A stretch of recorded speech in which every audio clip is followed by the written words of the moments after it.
राधे राधे दोस्तों, आज हम आपको एक अनूठी कथा सुनाने जा रहे हैं।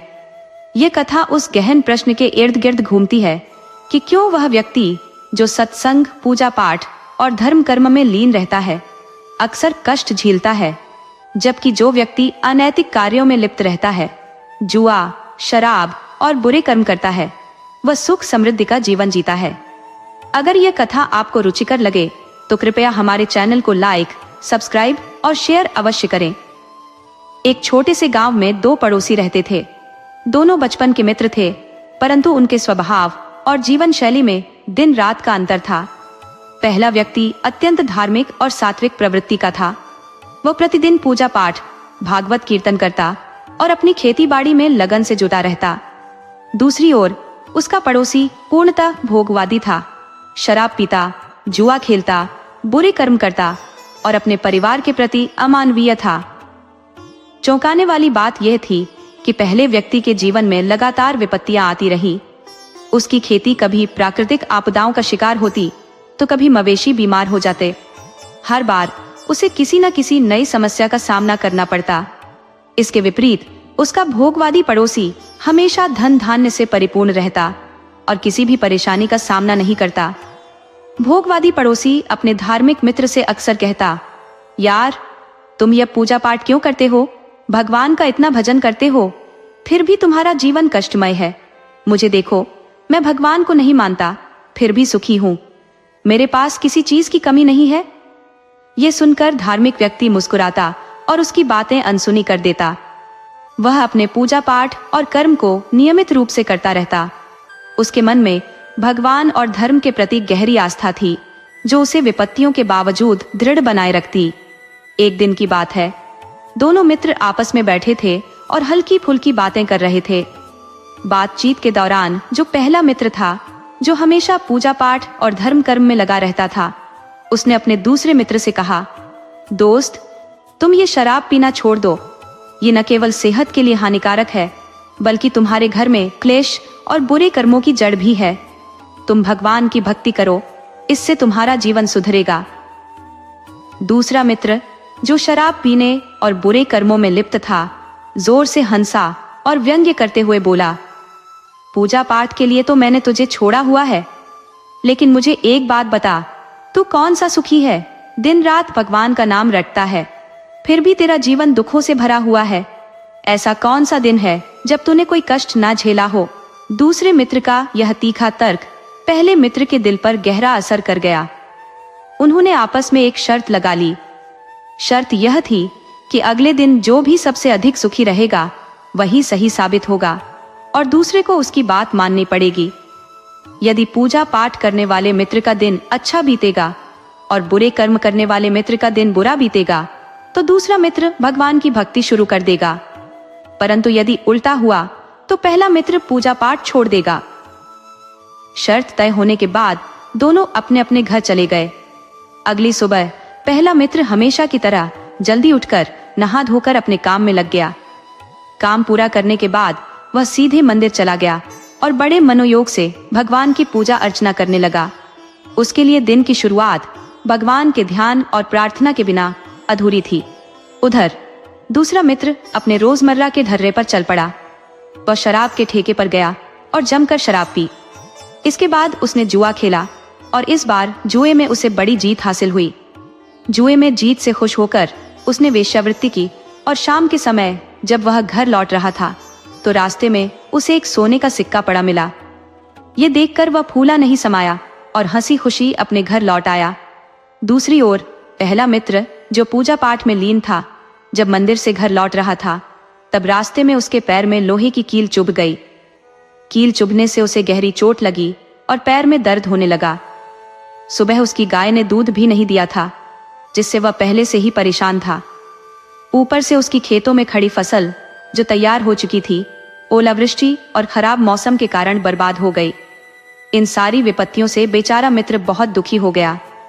मन ही मन सोचता हुआ वह घर की ओर बढ़ा। पैर की चोट और दिन भर के असफल अनुभवों ने उसे बेहद विचलित कर दिया था। जब वह पहला मित्र अपने घर पहुंचा तो शाम को दूसरा मित्र उसके पास आया। वह बड़े उत्साह और गर्व से कहने लगा, मित्र, आज का दिन तो मेरे लिए शानदार रहा। सुबह मैं दारू के ठेके पर गया, जी भरकर शराब पी, फिर जुआ खेला और उसमें खूब पैसा कमाया।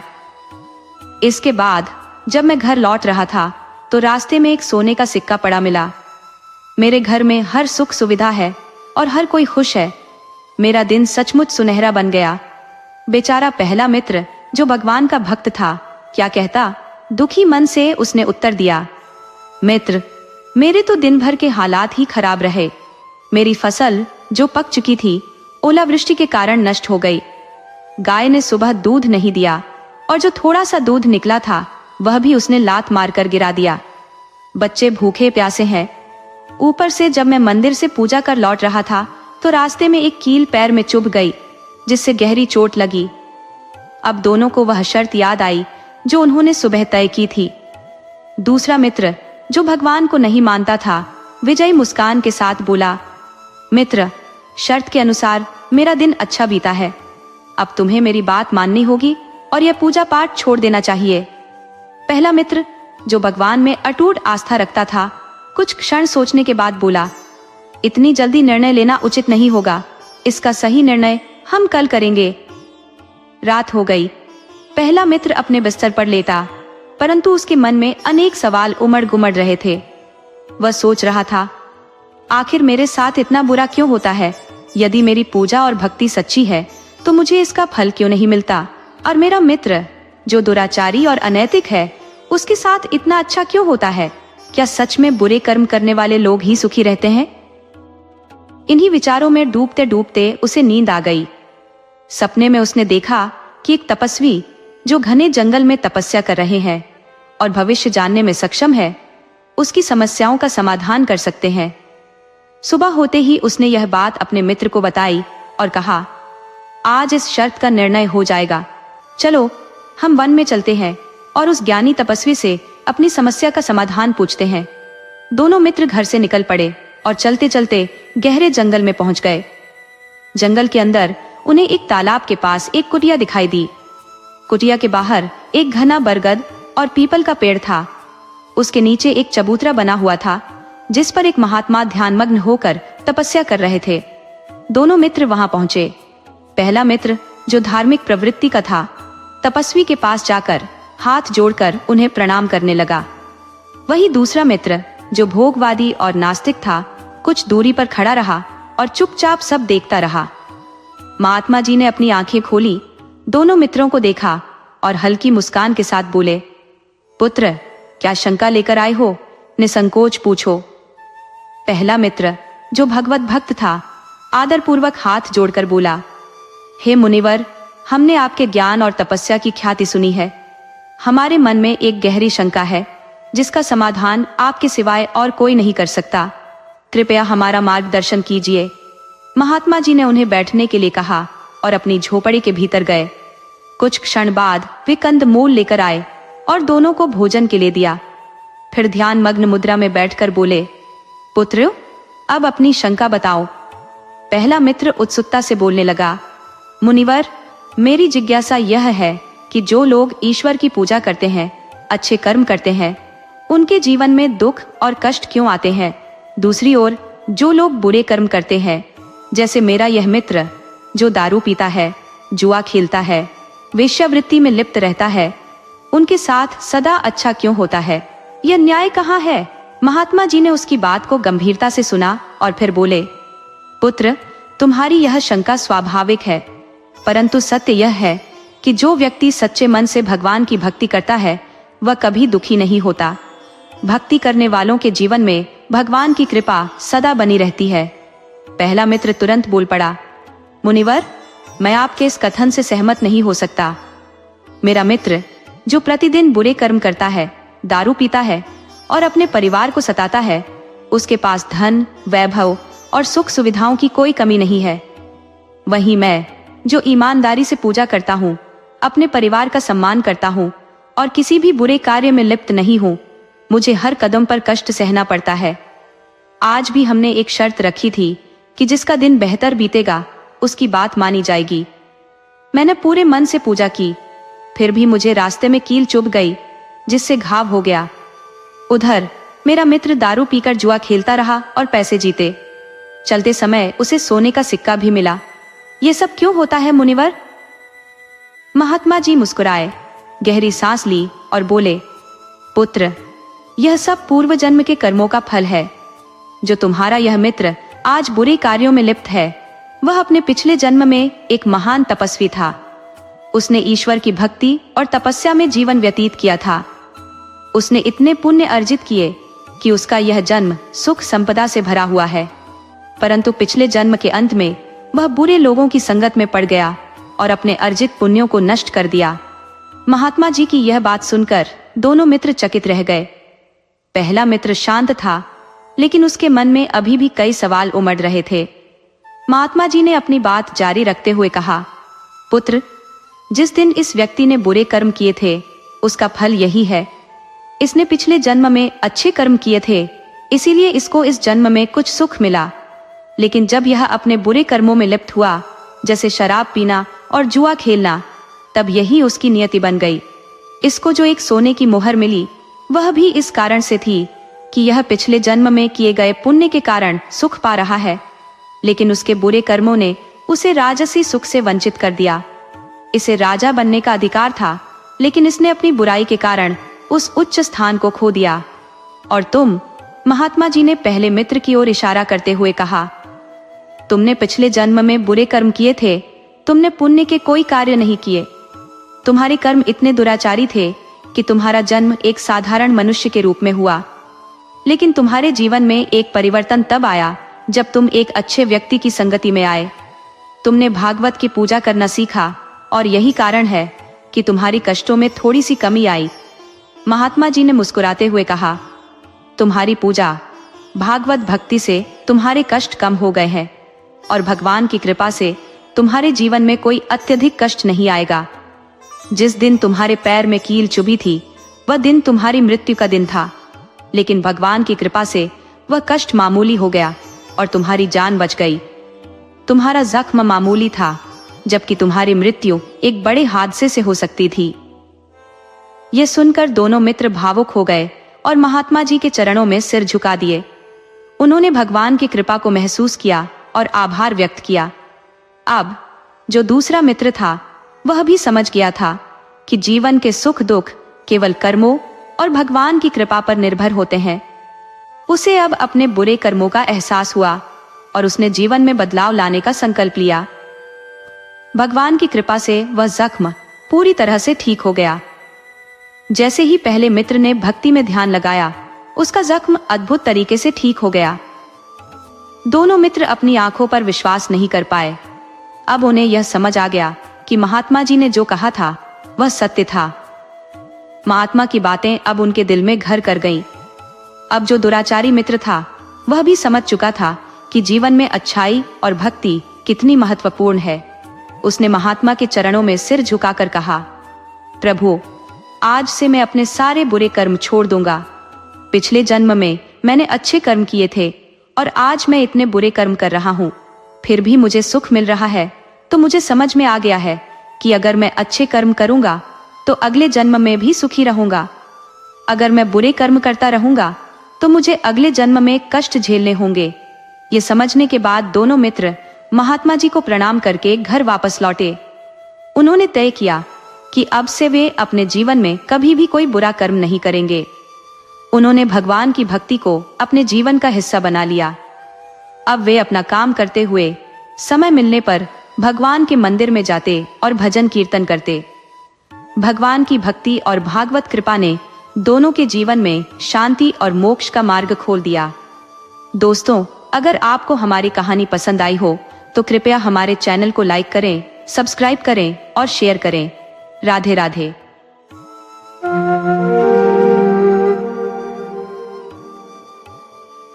वृंदावन के पवित्र बांके बिहारी मंदिर के समीप एक अत्यंत प्राचीन बरगद का वृक्ष था, जिसके नीचे एक वृद्धा ने अपनी निवास स्थली बना रखी थी। उस बुढ़िया माई की सूरत से स्पष्ट प्रतीत होता था कि वह किसी अच्छे घराने से थी। उनके चेहरे पर एक आभा झलक रही थी, जिससे यह तो साफ था कि वे कोई साधारण भिखारिन नहीं है, लेकिन उनके वस्त्र इतने जीर्ण शीर्ण अवस्था में थे कि उनकी परिस्थिति स्वतः उजागर हो जाती थी। वह वृद्धा एक घिसी पिटी चादर ओढ़े उसी पेड़ के तले पड़ी रहती। 10 दिन का समय बीत चुका था। इसी तरह मंदिर में जो भी श्रद्धालु शीश नवाने आता, वह उस बुढ़िया माई को कुछ न कुछ भेंट कर देता या कोई राहगीर दया कर कुछ खाने का सामान दे जाता, जिससे उनका जीवन किसी प्रकार चलता रहता। श्रवण हर वर्ष अपने माता पिता की पुण्यतिथि पर इस मंदिर में आता और निर्धनों को भोजन कराता। उसके माता पिता का असमय निधन एक सड़क दुर्घटना में हो गया था, जिससे वह पूरी तरह से अकेला हो गया। जब यह दुर्घटना हुई, वह कंप्यूटर इंजीनियरिंग की पढ़ाई कर रहा था। उसके बाद से श्रवण ने अपने जीवन का हर मार्गदर्शन माता पिता के दिए गए संस्कारों से ही पाया। इंजीनियरिंग के अंतिम वर्ष में ही उसे एक प्रतिष्ठित नौकरी का प्रस्ताव मिल गया था और अब वह एक बहुराष्ट्रीय कंपनी में एक उच्च पद पर कार्यरत था। सप्ताहांत के दिन वह अपने मित्रों के संग घूमने फिरने में बिताता, किंतु आज उसकी माता पिता की बरसी थी और वह गरीबों को भोजन कराने के उद्देश्य से मंदिर आया था। सभी निर्धनों को भोजन देने के बाद उसकी दृष्टि बरगद के नीचे बैठी उस वृद्धा पर पड़ी। श्रवण को उस बुढ़िया माई के चेहरे पर एक विचित्र सा आकर्षण और ममता दिखाई दी। शायद उसे उस वृद्धा में अपनी माँ या दादी का अक्स नजर आया। वह स्नेहपूर्वक उस बुढ़िया माई की ओर देखता रहा और फिर धीरे से उसके पास जाकर बोला, माँ, खाना खाओगी? लेकिन वह वृद्धा गहरे उदासीनता में खोई हुई थी। शायद इसीलिए उसने कोई उत्तर नहीं दिया। श्रवण ने पुनः कहा, अच्छा माँ, ये मंदिर का प्रसाद है, इसे तो खा लो। और ऐसा कहते हुए उसने अपना हाथ आगे बढ़ाया। उसमें प्रसाद लिए हुए उस माई के प्रति संपूर्ण श्रद्धा और प्रेम से श्रवण ने धीरे धीरे प्रसाद का स्वाद लिया और बुढ़िया माई के निकट जाकर उनके पास बैठ गया। प्रसाद का निवाला लेते हुए उसने पूछा, माई, आप कहाँ से आई हैं और यहाँ इस पेड़ के नीचे क्यों बैठी हैं? बूढ़ी माई ने गहरी सांस लेकर कहा, अरे बेटा, यही तो अब मेरा आशियाना है। पहले मैं मथुरा में रहती थी। वहां मेरा एक भव्य घर था, विशाल और सुंदर। मेरे पति जब जीवित थे तो मुझे रानी बनाकर रखते थे, लेकिन उनकी मृत्यु के बाद धीरे धीरे अपने ही घर में मुझे मेरे बेटे और बहुओं की उपेक्षा का सामना करना पड़ा। वे तो मेरा चेहरा देखना भी गवारा नहीं करते थे। एक दिन का किस्सा है। मेरा बेटा आया और बोला, चलो अम्मा, तुम्हें वृंदावन की सैर कराता हूँ। बांके बिहारी के दर्शन कर लौटते हैं। वह मुझे कार में बिठाकर यहाँ लाया और मंदिर के पास छोड़ते हुए कह गया, अम्मा, जरूरी काम से जा रहा हूँ, 2 घंटे में वापस आऊंगा। मैंने उससे साथ ले चलने की विनती की थी, पर उसने इनकार कर दिया। देखते देखते आज 15 दिन बीत गए। इंतजार में मेरी आंखें सूख गई, लेकिन न बेटा आया और न ही उसकी कोई खबर। अब समझ चुकी हूँ कि वह मुझे यहाँ क्यों छोड़ गया था। उसकी पत्नी मुझे कभी पसंद नहीं करती थी, इसीलिए मुझसे छुटकारा पाने का यह तरीका ढूंढा। बूढ़ी माई की आंखों में आंसू उमड़ आए और चेहरा मुरझा गया। श्रवण के मन में अपनी स्वर्गवासी दादी और माँ की छवि उभर आई और उसकी आंखों में भी नमी छलक पड़ी। उसने भोजन में से जो बचा हुआ था उसे तुरंत बुढ़िया माई की चादर पर रख दिया, एक निवाला तोड़कर उनके मुंह में डाला और खुद भी खाने लगा। उसे ऐसा प्रतीत हुआ मानो वह अपने किसी आत्मीय के संग भोजन कर रहा हो। वह बुढ़िया माई के पास थोड़ी देर और बैठा रहा, उनके साथ बातें करता रहा। माता पिता की मृत्यु के बाद से वह अकेलापन महसूस करता था। उसे अपना घर सूना लगता था, इसलिए वह अक्सर बाहर ही रहना पसंद करता था। आज इस वृद्धा के साथ थोड़ी देर की बातचीत ने उसके दिल में अपनापन भर दिया। उसने सहजता से पूछा, माई, क्या मैं कुछ और आपके लिए कर सकता हूँ? क्या तुम मेरे घर चलोगी? श्रवण ने कहा। बूढ़ी माई ने गहरी सांस ली और कहा, बेटा, जब मेरा अपना खून, मेरा अपना बेटा, जिसे मैंने अपने खून पसीने से पाला, जब वही मुझे अपने घर में स्थान नहीं दे सका, तो तू मुझे अपने घर ले जाकर क्या करेगा? जब अपने ही ने मेरा साथ छोड़ दिया तो दूसरों से क्या उम्मीद रखूं? रहने दो बेटा, मुझ पर दया और तरस की आवश्यकता नहीं। मैं यहाँ पराई छांव में जैसे तैसे अपने दिन गुजार लूंगी। श्रवण ने धीरे से कहा, माई, मेरे माता पिता एक सड़क दुर्घटना में इस संसार से विदा हो गए। मैं इस दुनिया में पूरी तरह से अकेला हूँ। मेरे घर में मेरे सिवा कोई और नहीं है। आपको देखकर माए, ऐसा लगता है जैसे मेरी दादी फिर से मेरे पास लौट आई है। अगर आप मेरे साथ रहेंगी तो मुझे बेहद सुकून मिलेगा। माए, भरोसा कीजिए, मुझे कोई असुविधा नहीं होगी, बल्कि आपके साथ से मेरे जीवन में सहारा मिलेगा। जब मैं दिन भर की थकान के बाद घर लौटूंगा तो आपका साथ मुझे संजीवनी जैसा लगेगा। तुम्हारे पास कम से कम मेरे लिए रहने को जगह तो होगी, बूढ़ी माई ने अपने कमजोर स्वर में कहा। यदि मुमकिन हो तो घर की देखभाल कर लेना और कभी कभी भोजन बना देना। इस तरह से मुझे एक माँ और दादी का प्यार मिल जाएगा और तुम्हें रहने के लिए छत। इस पर बूढ़ी माई ने गहरी सांस ली और कहा, बेटा, ये सब भावनाओं में बहकर कह रहे हो, लेकिन मुझे पता है कि 2-3 दिनों में ही तुम्हें मेरा साथ बोझ लगने लगेगा। फिर एक दिन तुम भी मुझे घर से निकाल दोगे। न बेटा, मैं यहाँ अपने बांके बिहारी की शरण में ठीक हूँ। सरवन ने विनम्रता से उत्तर दिया। अम्मा, क्या सच में कोई अपने माता पिता को बोझ मान सकता है? हाँ, दुनिया में ऐसे लोग हो सकते हैं, लेकिन सभी तो ऐसे नहीं होते। माई, जो माँ बाप का साया सिर से उठ जाता है, वह अकेलापन क्या होता है, इसे मुझसे अधिक कौन समझ सकता है। मेरी दादी भी आप जैसी प्यारी थी और मेरे माता पिता ने उनका बहुत ख्याल रखा।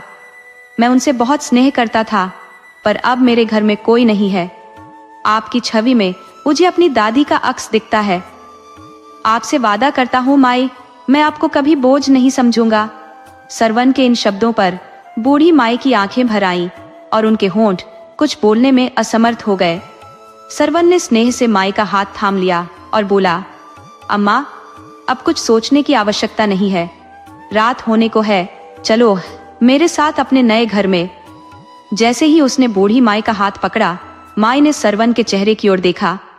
सरवन की आंखों में उसे अब सत्य और अपनापन दिखाई दिया, जैसे कान्हाजी ने ही इस युवक को उसकी देखभाल के लिए भेजा हो।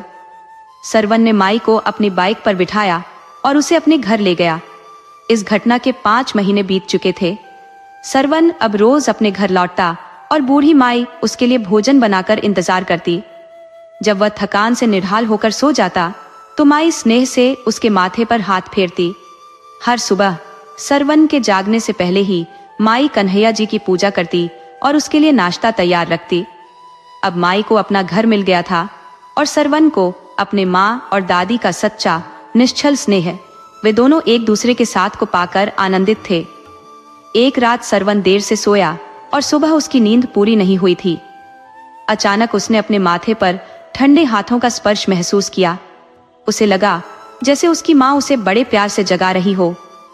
एक बार फिर वही स्पर्श महसूस करते हुए उसने आंखें खोली तो सामने माई को पाया, जो पूजा के बाद अपने महकते हाथों से उसके माथे पर स्नेह से हाथ फेर रही थी, जैसे उसकी माँ हमेशा किया करती थी।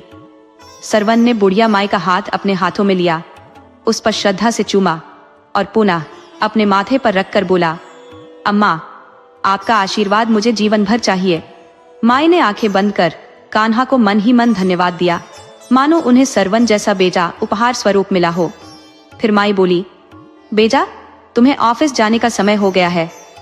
सरवन ने मुस्कुराते हुए कहा, अम्मा, मैंने दोस्तों के साथ मिलकर एक छोटी फैक्ट्री खोलने का निश्चय किया है। आज ऑफिस नहीं जाऊंगा, बल्कि इस नई फैक्ट्री का शुभारंभ करना है।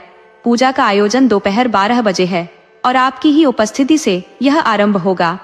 आप तैयार रहिए। माई की आंखें प्रसन्नता से चमक उठी और बोली, बेटा, ये तो तुम्हारा सही निर्णय है। समय और भगवान के आशीर्वाद से तुम्हारी यह छोटी फैक्ट्री एक दिन विशाल उद्योग में बदल जाएगी। मेरा यह दृढ़ विश्वास और आशीर्वाद हमेशा तुम्हारे साथ है। कुछ ही दिनों में सरवन और उसके दोस्तों ने अथक परिश्रम से फैक्ट्री खड़ी कर दी। गुणवत्ता के साथ बनाई गई वस्तुओं के कारण फैक्ट्री की प्रगति तेजी से हो रही थी। अब सरवन दूसरी फैक्ट्री स्थापित करने के विचार में था और अपने काम में अधिकाधिक व्यस्त रहने लगा था। एक दिन माई ने कहा, बेटा, जीवन का उद्देश्य केवल काम नहीं होता, काम के साथ एक जीवन संगिनी का साथ भी जरूरी होता है। क्यों ना हम एक उपयुक्त लड़की देखकर तुम्हारी शादी कर दें?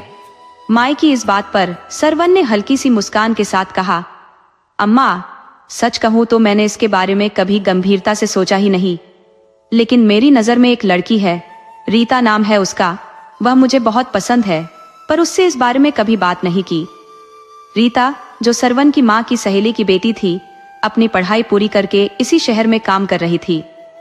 कभी कभार सरवन से उसकी मुलाकात हो जाती थी और सरवन को उसका व्यवहार और बात करने का ढंग बहुत भाता था। अगले ही दिन बुढ़िया माई सरवन के साथ रीता के घर गई और उसके माता पिता से विवाह का प्रस्ताव रखा। रीता के पिता ने यह प्रस्ताव सहर्ष स्वीकार कर लिया। कुछ ही दिनों में रीता सरवन की दुल्हन बनकर उसके घर आ गई। रीता अम्मा के स्नेह और अपनत्व से गहरे प्रभावित हुई और सरवन से भी अधिक लगाव उसे अम्मा से हो गया। रीता अक्सर सोचती, कैसे अम्मा उसकी हर भावना को, उसके हर अस्फुट चाहत को बिन कहे पहचान लेती है और कैसे हर बार उसकी मूक इच्छाओं को पूरा कर देती है।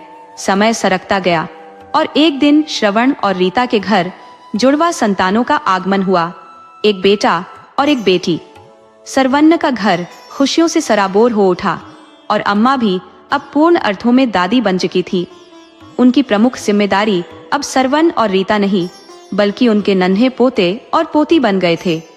अम्मा का बिस्तर अब पोते पोती के कमरे में सजा दिया गया ताकि बच्चे अम्मा के ममत्व और संस्कारों की छांव में बड़े हों। बिना दादी के तो दोनों बच्चे एक निवाला भी मुंह में न रखते थे। जब भी वे मम्मी पापा संग बाजार जाते, जिद करके अम्मा को साथ लेकर ही लौटते। अब रीता और श्रवण पूरी तरह निश्चिंत थे, क्योंकि अम्मा दोनों बच्चों का ध्यान रखती थी, जिससे रीता श्रवण के व्यवसाय में पूर्ण सहयोग दे पाती थी। श्रवण भी अब रीता के सहयोग से नई ऊंचाइयों को छूने लगा था। उसकी फैक्ट्री की शाखाएं अब देश के विभिन्न शहरों में स्थापित हो चुकी थी, जहां हजारों कर्मचारी कार्यरत थे। इस बीच निशांत, अम्मा का वह बेटा जिसने कभी उन्हें अनदेखा कर दिया था, अब गहरे अपराध बोध से घिरा हुआ था। मां के प्रति किए गए अन्याय का पश्चाताप उसे हर पल कचोटता रहता था। सुख सुविधाओं की चाह में मां को छोड़कर चला गया निशांत अब अंतरात्मा की धिक्कार में जी रहा था। उसे हर दिन अपने क्रूर कृत्य की स्मृति बेचैन करती, पर वह इसी किसी के समक्ष व्यक्त नहीं कर सकता था। अब उसके घर में उसकी पत्नी का शासन था। वह मनमर्जी से खर्च करती, दुकान के पैसों को बेहिसाब खर्च कर देती, जिससे उसके पिता द्वारा स्थापित व्यवसाय तबाह होने के कगार पर पहुंच गया। आखिरकार उसे दुकान बंद करनी पड़ी और इसके बाद निशांत और उसकी पत्नी के लिए कठिन दिन शुरू हो गए। उनके पास अब न रोजमर्रा के खर्चों के लिए पैसे बचे थे, न ही बच्चों की जरूरतें पूरी करने के साधन। ऐसे समय में निशांत के एक मित्र ने उसे अपनी कंपनी में नौकरी दिलवाने में सहायता की। इस प्रकार उसकी जिंदगी धीरे धीरे पटरी पर लौटने लगी। कंपनी में वह पूरी तन्मयता से काम में जुट गया, जिसके परिणाम स्वरूप उसे वहां भी प्रशंसा और मान सम्मान मिलने लगा। अब निशांत कंपनी का एक प्रमुख कर्मचारी बन चुका था। स्थापना दिवस के अवसर पर कंपनी में भव्य वार्षिक महोत्सव का आयोजन किया गया था, जहां कर्मचारियों को उनकी योग्यता और समर्पण के आधार पर सम्मानित किया जाना था। इस बार निशांत भी उन प्रतिभाओं में से एक था जिसे पुरस्कार मिलना था।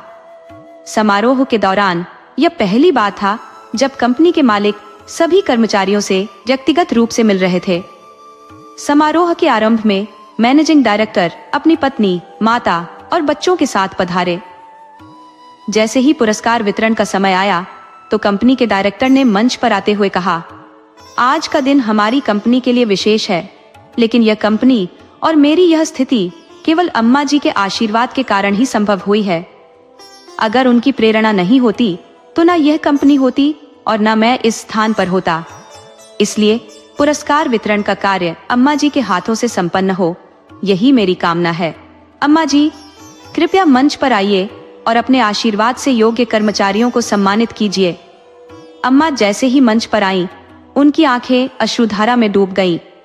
एक एक करके पुरस्कार प्राप्तकर्ताओं के नाम की घोषणा होने लगी और अम्मा उन्हें सम्मानित करती रहीं। तभी एक नाम पुकारा गया, जिसे सुनते ही अम्मा के चेहरे पर असंख्य भाव उमड़ पड़े। ये नाम था निशांत मिश्रा। सामने से आता हुआ चेहरा भी कुछ परिचित सा प्रतीत हुआ। अम्मा ने ध्यान से देखा और पहचानते ही वह सत्य उभर आया। ये वही निशांत था जो एक समय उन्हें तीर्थ यात्रा का बहाना बनाकर बेरहमी से छोड़ गया था, जिसके बाद उसने मुड़कर भी उनकी सुध नहीं ली थी। अम्मा के मन में क्षण भर के लिए प्यार और गहरी वेदना के मिले जुले भाव उमड़ आए। उनका दिल धड़कने लगा, मानो समय ने उन्हें भंवर में डाल दिया हो। बड़ी कठिनाई से उन्होंने खुद को संभाला और किसी अजनबी के मानिंद निशांत को पुरस्कार थमाकर मुंह फेर लिया। निशांत ने पुरस्कार प्रदान करने वाली महिला को गौर से देखा और सच जानकर उसकी आत्मा कांप उठी। वह कोई और नहीं बल्कि उसकी अपनी मां थी।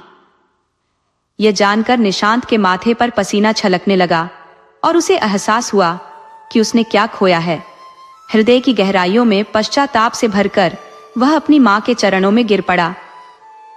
निशांत को यह विश्वास ही नहीं हो रहा था कि जिस मां को उसने अपने स्वार्थ के कारण त्याग दिया था, आज वही इतनी बड़ी साम्राज्य बन चुकी थी। उसने अपनी मां के सामने हाथ जोड़कर क्षमा मांगी और कहा, मां, मेरे साथ चलो, अपने घर लौट चले। मां ने ठंडी नजर डालते हुए उत्तर दिया, कौन सा घर और कौन सी मां? मेरा बेटा तो उसी दिन मर चुका था जब वह मुझे मंदिर के बाहर अकेला छोड़ गया था। अब ना मैं तुम्हारी मां हूं और ना ही तुम मेरे बेटे। इतना कहकर वह बूढ़ी अम्मा पुरस्कार वितरण छोड़कर चुपचाप अपनी जगह पर जाकर बैठ गई।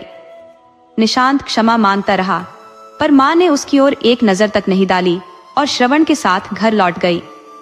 कभी निशांत अपनी मां का दुलारा हुआ करता था, पर पत्नी के उकसावे में आकर उसने अपनी मां से बहुत बुरा व्यवहार किया था, जिसकी चोटें मां के हृदय में आज भी ताजा थी। वहीं दूसरी ओर निशांत का हृदय टूट चुका था। उसे यकीन नहीं हो पा रहा था कि जिस कंपनी में वह काम कर रहा था, उसकी असल मालकिन उसकी अपनी मां थी। मां की घोर उपेक्षा और स्वयं के कर्मों के पाश से उसके मन में अनेक गहरे घाव उभर आए थे। प्रतिक्षण उसे अपनी मां की स्मृतियां बेचैन कर रही थी। उसे उसकी हर भूल काटती हुई प्रतीत होती थी। रविवार को अपने अपराध बोध से मुक्त होने की चाह में वह अपनी पत्नी नीता के साथ राधा रानी के मंदिर गया। भगवान के सामने हाथ जोड़ते ही उसे ऐसा आभास हुआ कि उसके पापों पर भगवान की कठोर दृष्टि हंस रही हो। घबराकर उसने आंखें खोल ली। जैसे ही मंदिर से बाहर निकला, उसकी मानसिक स्थिति विचलित थी। सामने से आ रहे ट्रक पर उसका ध्यान ही नहीं गया और तेज धमाके के साथ उनका स्कूटर ट्रक से टकरा गया।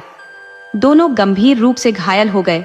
निशांत की टांग की हड्डी टूट चुकी थी, जबकि उसकी पत्नी नीता को लकवा मार गया था। अस्पताल में होश आने पर निशांत ने फूट फूट कर रोना शुरू कर दिया। अब घर पर उनके बच्चों की देखभाल करने वाला कोई नहीं था।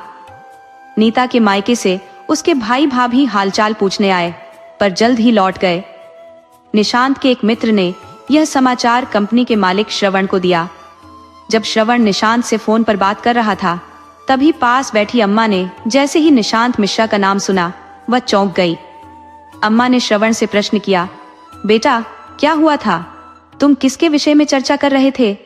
तब श्रवण ने पूरा हाल बताया कि उसकी कंपनी के एक कर्मी निशांत मिश्रा का दुर्घटना में गंभीर आघात हुआ है।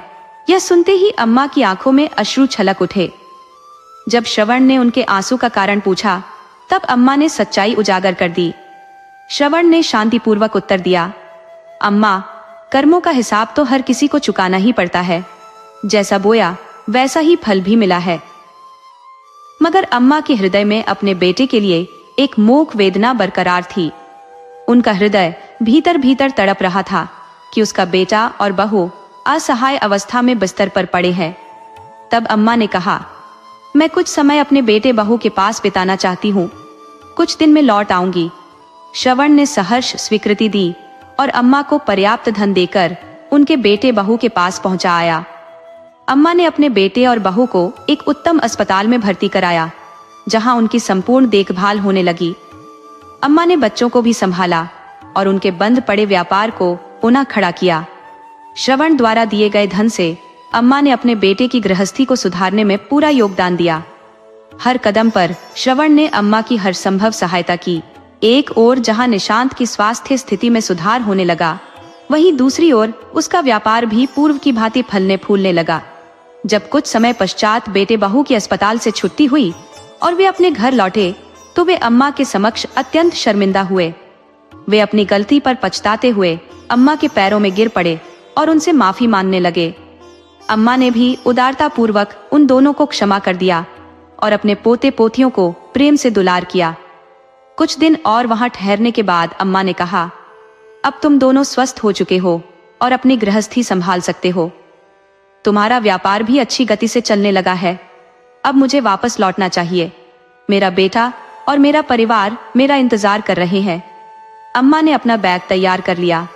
निशांत और उसकी पत्नी ने बहुत विनती की कि वह वहीं रुक जाए, परंतु अम्मा ने दृढ़ता से कहा, बेटा, श्रवण मेरा पूरा ध्यान रखता है। अब वही मेरा सच्चा बेटा है, इसीलिए अब मुझे लौटना ही होगा। कुछ समय पश्चात श्रवण स्वयं गाड़ी लेकर अम्मा को लेने पहुंच गया। निशांत और उसकी पत्नी ने अम्मा को रोकने का प्रयास किया, लेकिन अम्मा ने अपना मन पक्का कर लिया था। वह अंततः श्रवण के पास लौट गई।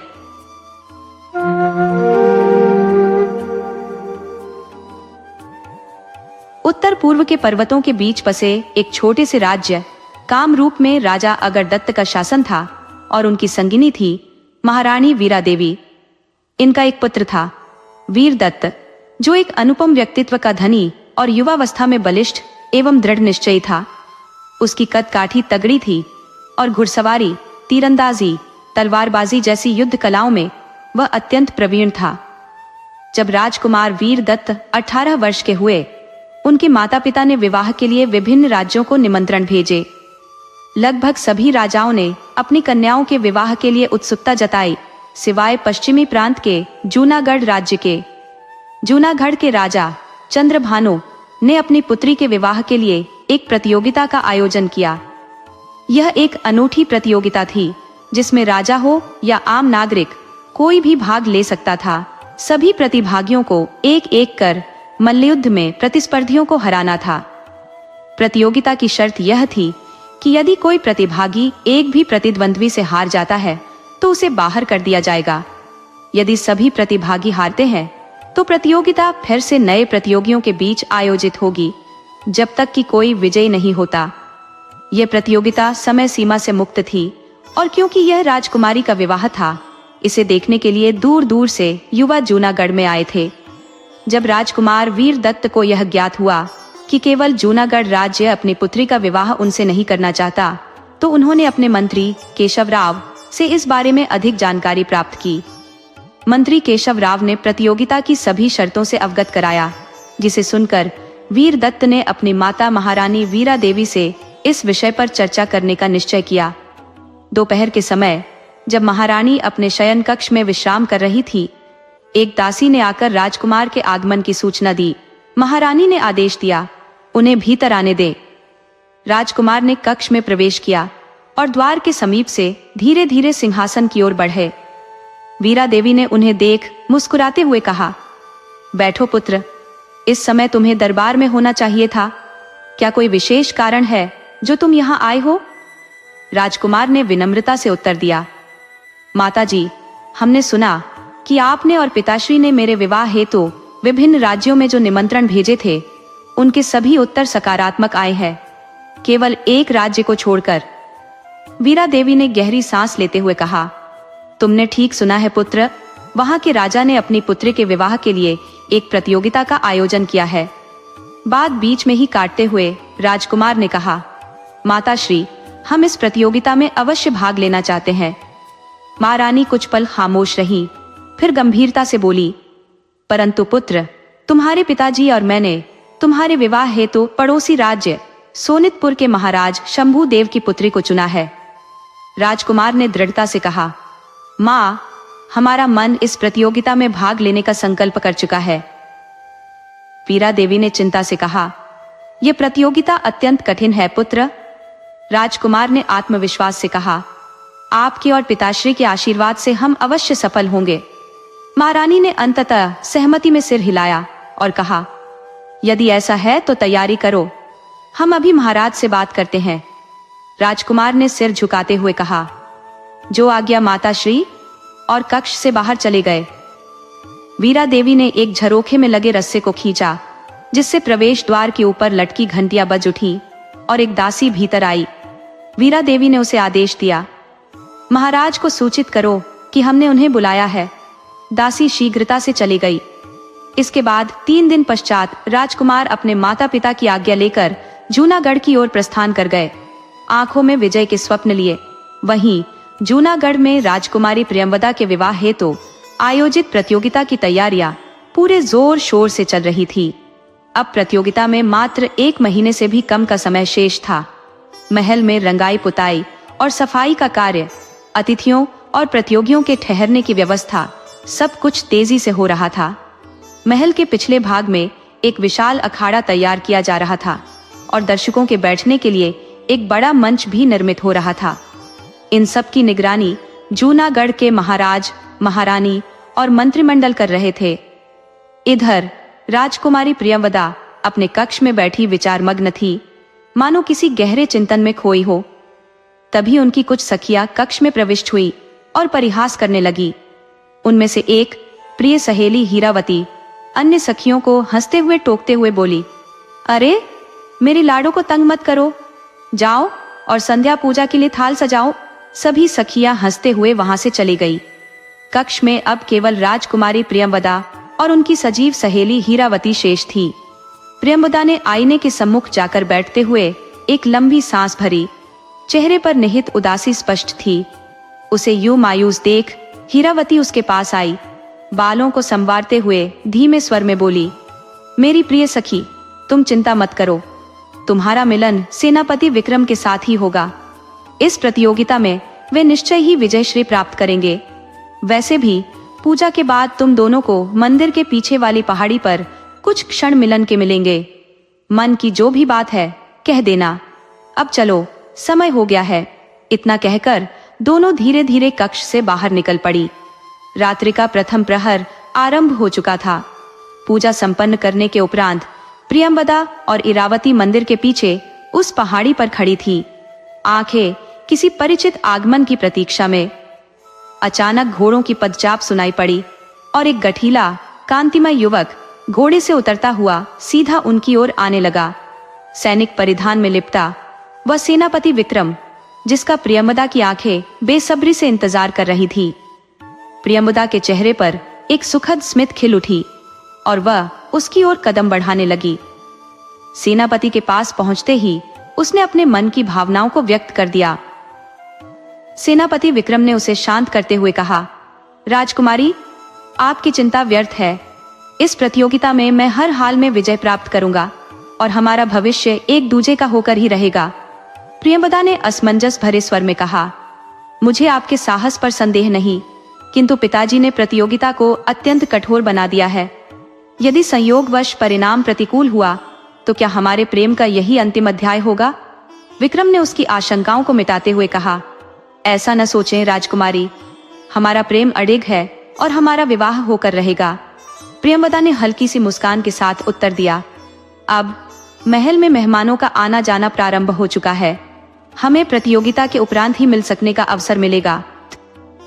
अब हमें लौटना होगा। प्रेम के इस भावपूर्ण मिलन के पश्चात दोनों अपने अपने मार्ग की ओर लौट गए। प्रतियोगिता के दिन नजदीक आते ही महल की सजावट अपनी चरम शोभा को प्राप्त कर चुकी थी। फूलों की मनोहारी सुवास ने वातावरण को महका दिया था, मानो महल ही स्वप्न लोक में परिवर्तित हो गया हो। दूर दूर से दर्शकों की भारी भीड़ उमड़ने लगी। प्रतियोगिता में सम्मिलित होने की आकांक्षा रखने वाले प्रतियोगी भी संख्या में बढ़ रहे थे। परंतु जैसे जैसे प्रतियोगिता निकट आई, कुछ ने भयवश अपने नाम वापस ले लिए। इस प्रकार प्रतियोगिता के दिन केवल 24 दिग्गज प्रतियोगी ही मैदान में उतरे। प्रतियोगिता के आरंभ के समय दर्शक दीर्घा खचाखच भर चुकी थी। सारे मंत्रीगण भी अपने अपने स्थान पर उपस्थित थे। महाराज चंद्रभानु अपनी रानी भानुप्रिया और पुत्री प्रियंवदा संग इस भव्य आयोजन में पधारे।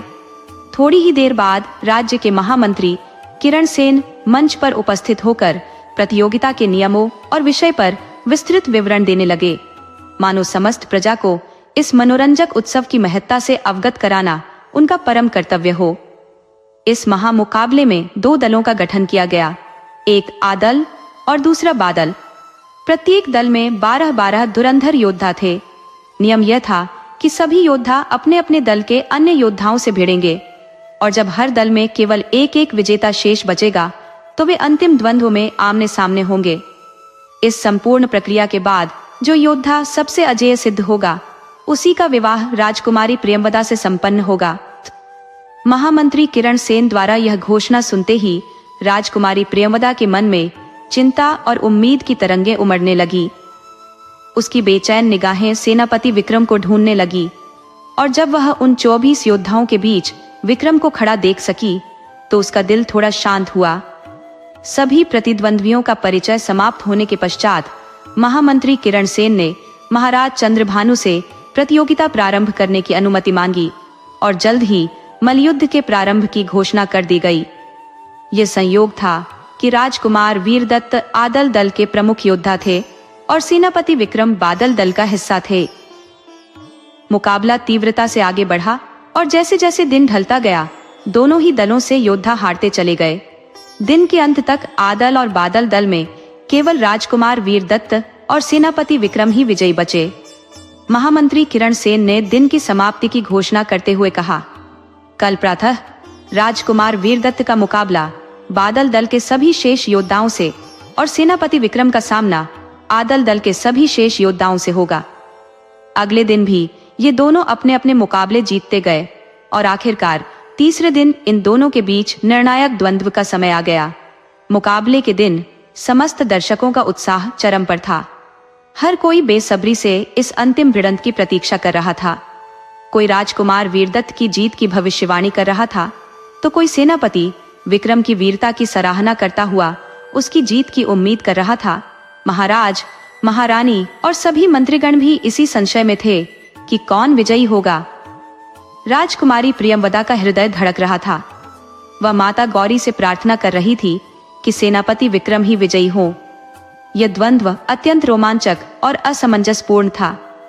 कभी राजकुमार वीरदत्त विजयी दिखते तो कभी सेनापति विक्रम का पलड़ा भारी हो जाता। पहला दिन समाप्त होने पर परिणाम अनिर्णायक ही रहा, क्योंकि दोनों योद्धा समान रूप से प्रबल सिद्ध हुए। अगले दिन एक बार पुनः द्वंद्व आरंभ हुआ और यह देखना रोमांचकारी था कि इस संघर्ष में कौन विजय पताका लहराएगा। ये लगने लगा था कि आज का दिन इस निर्णायक द्वंद्व का अंजाम लेकर ही आएगा। किंतु राजकुमार वीरदत्त और सेनापति विक्रम दोनों ही अपने अदम्य साहस और अटूट संकल्प के प्रतीक थे। ऐसे में तीसरे दिन भी किसी निष्कर्ष पर पहुंचना असंभव प्रतीत हो रहा था। शाम का अंतिम प्रहर समाप्ति की ओर था और ऐसा जान पड़ता था कि शायद इस दिन भी कोई निर्णय नहीं निकल सकेगा। लेकिन तभी राजकुमार वीरदत्त ने सेनापति विक्रम की थोड़ी शिथिलता को महसूस किया और उसी क्षण का लाभ उठाते हुए अपनी समूची ताकत के साथ उन्हें उठाकर धरती पर पीठ के बल गिरा दिया। विक्रम के संभलने से पहले ही राजकुमार ने उन्हें पूरी तरह परास्त कर दिया।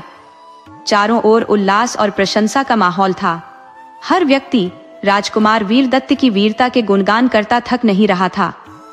सभी ने यही स्वीकार किया कि राजकुमारी का भाग्य एक बहादुर राजकुमार के साथ ही जुड़ना था और यह सभी के चेहरों पर झलक रहा था।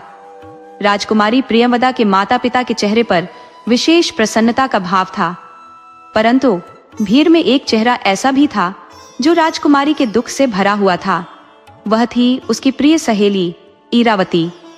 प्रियंवदा की आंखों से अश्रु बह रहे थे और उसकी दृष्टि केवल भूमि पर गिरे सेनापति विक्रम पर ही ठहरी हुई थी। इरावती ने उसके कंधे पर हाथ रखते हुए उसे दिलासा दिया, राजकुमारी, आप अपने आप को संभालिए। आपके आंसू किसी और को दिखाई नहीं देने चाहिए। प्रियंवदा ने इरावती के हाथ को अपने हाथ में लेते हुए धीरे से कुछ कहा और इरावती मंच से बाहर चली गई। राजकुमारी की दृष्टि अभी भी विक्रम पर ही थी। मंच के बाहर मैदान में राजकुमार वीरदत्त पर फूलों की वर्षा की जा रही थी। महाराज चंद्रभानु और रानी भानुप्रिया राजकुमार का स्वागत करने के लिए मंच से उतर आए। महारानी भानुप्रिया ने राजकुमार का सम्मान करते हुए उन्हें फूलों की माला पहनाई। इस बीच दो सैनिक घायल सेनापति विक्रम को सहारा देकर उपचार के लिए ले गए और राजवैद्य ने उनकी चिकित्सा प्रारंभ की। प्रियंवदा को उसकी सहेलियां उसके कक्ष में ले गईं। अगले दिन प्रातः विवाह मंडप सजा दिया गया। राजकुमारी प्रियंवदा ने मां गौरी की पूजा कर अपने नए जीवन के लिए आशीर्वाद मांगा। उसी रात्रि विधि पूर्वक उनका विवाह संपन्न हो गया। इस प्रकार प्रियंवदा और वीरदत्त विवाह के बंधन में बंध गए और राजकुमारी ने अपने समस्त पुराने संबंधों को छोड़ते हुए अपने पति राजकुमार वीरदत्त के साथ एक नए जीवन की शुरुआत करने हेतु ससुराल प्रस्थान किया। इस प्रकार राजकुमार ने स्वयंवर में विजय प्राप्त कर राजकुमारी से विवाह किया और वे अपनी नई जिंदगी में प्रसन्नता से जीने लगे।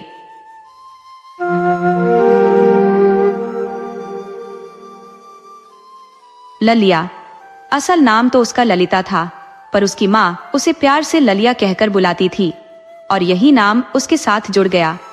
ललिया अपने ससुराल में दिन रात मशक्कत करती थी, क्योंकि उसका पति शहर में मेहनत मजदूरी करने चला गया था। आज फिर जब वह कपड़े धोने गई तो कपड़ों का ढेर देखकर उसका दिल बैठ गया। ब्याह से पहले ललिया ने कितने रंगीन सपने बुने थे, लेकिन इस घर में कदम रखते ही सारे सपने जैसे बिखर गए थे। ललिया बरसों से अपने पति से आग्रह कर रही थी कि वह उसे भी अपने संग शहर ले जाए, लेकिन उसका पति हरि, जिसे वह दुलार से हरिया कहती थी, हर बार खर्चों का जिक्र करके उसे शांत कर देता। फिर ललिया को भी उस पर दया आ जाती और बेचारी कुछ भी नहीं कह पाती थी। ललिता का नाम उसके बाबा ने बड़े प्रेम से रखा था, मगर उसकी अम्मा ने स्नेह में उसे ललिया कहना शुरू कर दिया। बस अब नाम ललिता सरकारी कागजों में था, लेकिन सबकी जुबान पर ललिया ही रह गया। ससुराल में उसकी सास भी उसे यही पुकारती थी। ललिया ने सोचा था अगर कभी उसे शहर जाने का मौका मिला तो वह अपना असल नाम यानी ललिता ही बताएगी, ताकि नया माहौल उसे ललिता के रूप में जाने। ललिया ने 8वीं कक्षा तक पढ़ाई की थी। उसके बाबा की ख्वाहिश थी कि वह आगे पढ़े, मगर गांव में 8वीं के बाद कोई स्कूल ही नहीं था, इसलिए वह घर पर रहकर अम्मा के कामों में हाथ बटाने लगी। थोड़ी बहुत पढ़ाई लिखाई में पारंगत थी तो छोटे भाई बहनों को भी पढ़ा देती और बाबा का हिसाब किताब भी देख लिया करती थी। बड़े अरमानों से बाबा ने यहाँ वहां से रुपए जोड़कर 90,000 इकट्ठा किए थे, ताकि हरिया के साथ उसका ब्याह हो सके, क्योंकि हरिया दिल्ली में एक कपड़े की दुकान में काम करता था। बाबा को उम्मीद थी कि शायद ललिया के दिन अब बदल जाएंगे, मगर भाग्य ने ललिया के जीवन में कठिनाइयां ही लिख रखी थी। आज कपड़े धोते धोते उसकी कमर जैसे टूट सी गई थी। कपड़े धोकर उसने उन्हें सूखने डाल दिया और खुद नहाने चली गई। नहाकर जब वापस आई तो घड़ी में 2 बज रहे थे और सुबह से उसने कुछ खाया भी नहीं था। भूख से उसकी आंतें कुल बुला रही थी। भोजन करके अपने कमरे में आई तो इस बार उसने ठान लिया कि अपने पति से शहर ले जाने की बात जरूर करेगी। पिछली बार जब हरिया गांव आया था तो एक मोबाइल भी लेकर आया था। थोड़ी समझदार थी तो मोबाइल का इस्तेमाल भी उसने जल्दी ही सीख लिया था। वो मोबाइल कब उसकी ननद के हाथों में पहुंच गया, ये ललिया को खुद भी नहीं पता चला। दूर से ही वो अपने फोन को देखती और मन ही मन उदास हो जाती। सास से कुछ कहे भी तो कैसे, आखिर बेटी एक हो या 4, बहू के मुकाबले बेटियों का पक्ष ही सदा भारी रहता है। और फिर रूपा तो 3 भाइयों की इकलौती बहन थी। इस बार होली पर हरिया घर आने वाले थे और ललिया ने पक्का मन बना लिया था कि इस बार तो वो शहर जरूर जाएगी, चाहे कुछ भी हो जाए। ललिया ने किसी से अपने इस निश्चय की चर्चा नहीं की। आखिर वो दिन आ ही गया जिसका वो बेसब्री से इंतजार कर रही थी। सुबह से ही उसके मन में एक अजीब सी उमंग भरी थी। उसने किसी के कपड़े धोने का इंतजार किए बिना ही सुबह सवेरे रसोई के सारे काम निपटा लिए। फिर अलमारी से एक सुंदर सी साड़ी निकाली जो पिछली बार मई में बाबा उसके लिए शहर से लाए थे। थोड़ा सज धज लिया तो ननद रूपा टोक ही बैठी। क्या बात है भाभी, आज इतनी सजी धजी क्यों? रूपा की बात सुनकर ललिया थोड़ा सकपका गई, पर खुद को संभालते हुए मुस्कुराकर बोली, अरे ऐसे ही। एक पल को तो मन हुआ कि कह दे, जब तेरा ब्याह होगा तब समझेगी, पर फिर चुप रह गई। वैसे आज ललिया सचमुच बेहद प्यारी लग रही थी। शाम तक हरिया का इंतजार करते करते उसने खुद को तैयार कर रखा था और हरिया के आते ही उसकी नजरें उस पर टिक गई। हरिया के घर आते ही उसने सबसे पहले अपने अम्मा बाबूजी के चरण स्पर्श किए और उनके पास बैठकर बातों में लग गया। उधर ललिया अपने पति की एक झलक पाना चाहती थी, पर बाबूजी के सामने जाने का उसे संकोच था, सो इंतजार ही उसका एकमात्र सहारा था। उसने सोचा कि पानी पीने तो हरिया जरूर आएगा, मगर उस अवसर को भी ननद रूपा ने झट से हथिया लिया और अपने भैया के लिए पानी ले गई। ललिया का मन बुझ सा गया। उसे भीतर तक कचोट हो रही थी और वह अकेली अंदर ही बैठी रही। अब तो अपने किए सजने संवरने का बोझ भी उसे भारी महसूस हो रहा था। हाँ, पति की आवाज सुनकर उसे थोड़ी राहत अवश्य मिली थी।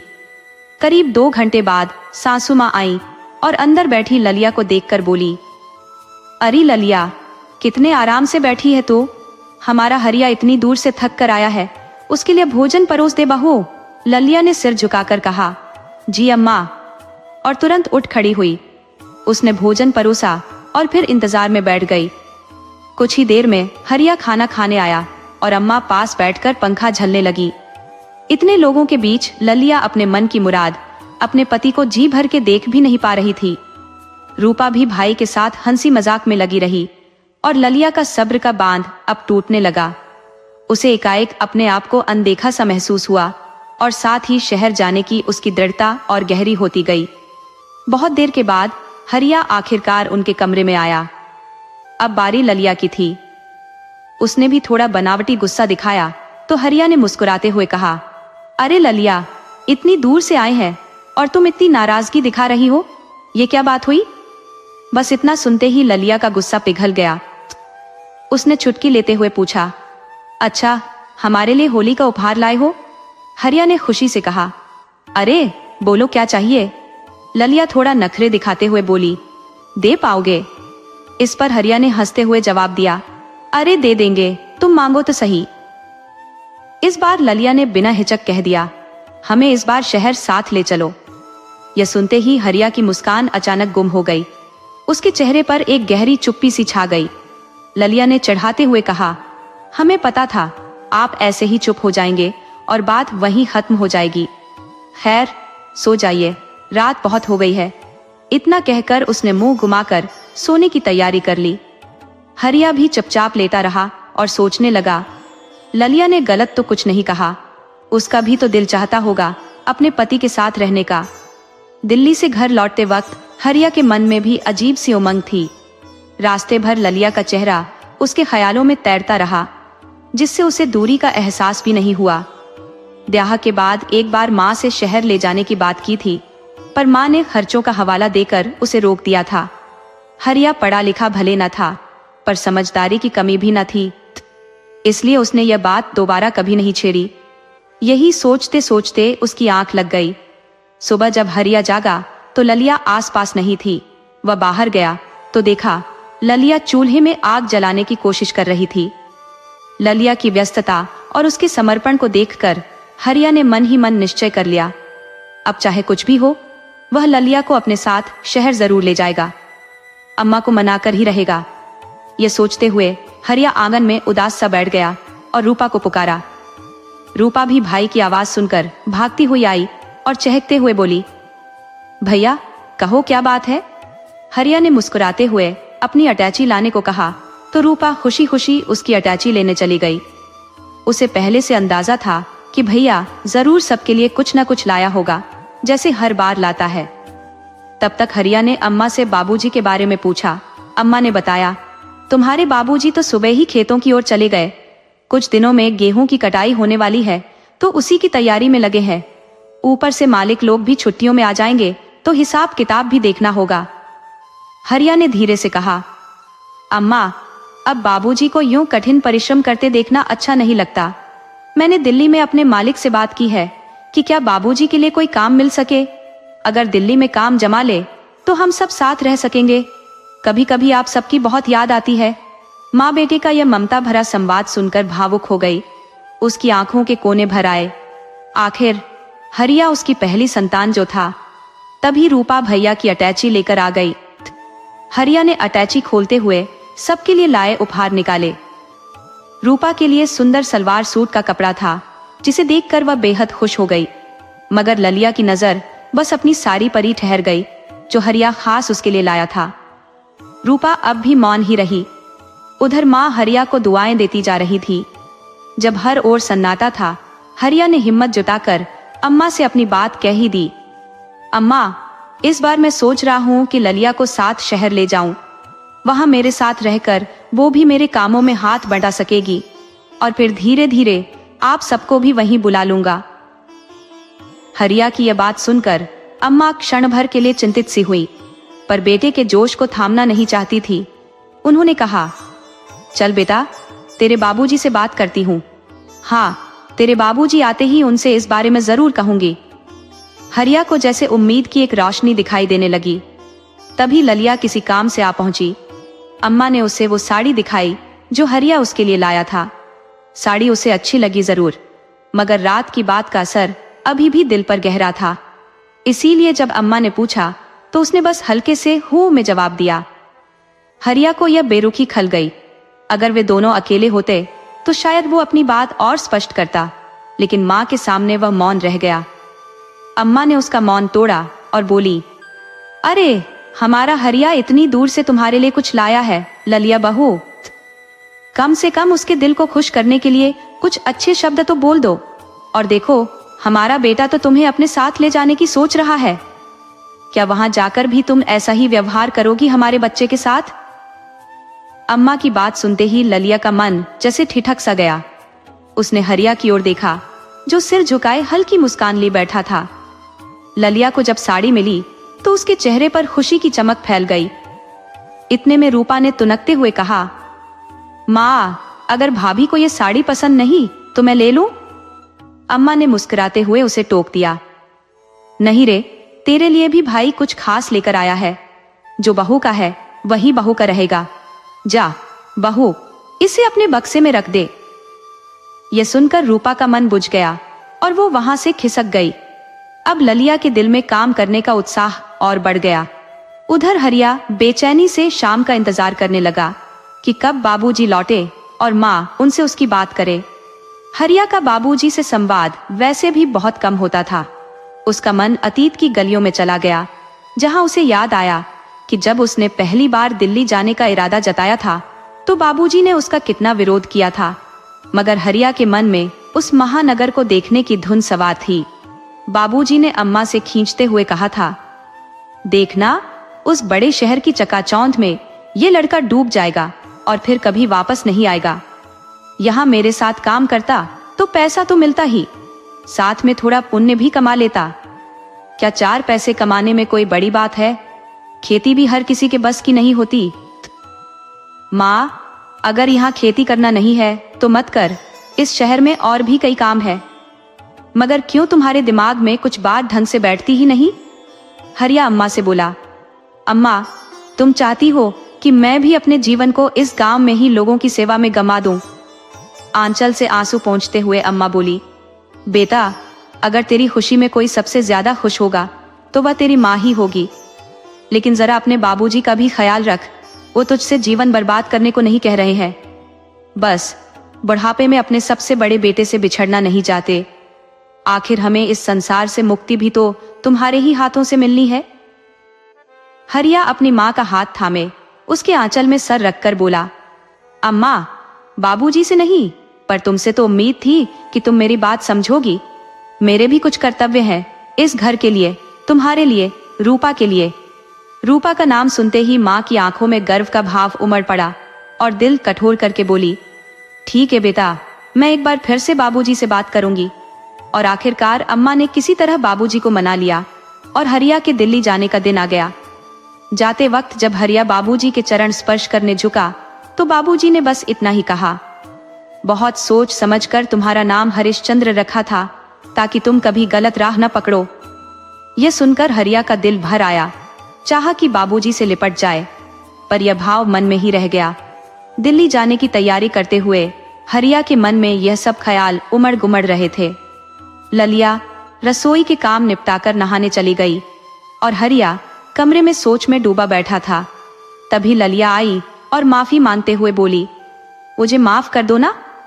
हरिया ने मुस्कुराते हुए कहा, अरे, माफी की बात नहीं है। जब मैं दिल्ली जा रहा था बाबूजी बेहद खफा थे। उन्हें दुखी देखकर तुम्हारे बारे में बात करते हुए संकोच होता था। सबसे बड़ा हूँ, इसीलिए रिश्तों और घर के बारे में बहुत सोच समझकर कदम रखना पड़ता है। ललिया उसकी बातें एक तक सुन रही थी। उसका मन कर रहा था कि हरिया यूं ही कहता रहे और वो सुनती रहे। तभी हरिया ने उसे टोका, तुमने कुछ खाया? सुबह से तुम्हें कुछ खाते नहीं देखा। ये सुनकर ललिया की आंखें भर आईं और दोनों के बीच एक गहरा अनकहा समझ का पल ठहर गया। हर कोई उसकी परवाह तो करता है, मैंने कहा। अभी नहा के आती हूँ, कपड़े दे दो, धो दूंगी। हरियाणे ने जवाब दिया। ललिया, इसकी जरूरत नहीं है, मुझे अपने कपड़े खुद धोने की आदत है, मेरी आदतें बिगाड़ो मत। ललिया ने अधिकार जताते हुए कहा। अरे देखो जी, हमारी शादी ही इसलिए हुई है कि हम आपकी आदतें बिगाड़ सके। हरिया हल्का सा मुस्कुरा उठा और ललिया शर्मा गई। दोपहर में बाबूजी आए तो अम्मा उन्हें खाना परोसने लगी। बाबूजी खाना खा रहे थे और अम्मा पंखा झल रही थी। अचानक अम्मा ने आवाज लगाई, रूपा, अपने बाबूजी को थोड़ा लहसुन का अचार दे दे। बाबूजी ने एक कौर खाते हुए अम्मा की ओर देखा और कहा, अभी तो होली में 2 दिन बाकी है, ये लहसुन का अचार तो तुम किसी खास मौके पर ही देती हो, आखिर माजरा क्या है? अम्मा पहले तो चुप रही, फिर थोड़ी देर रुककर बोली।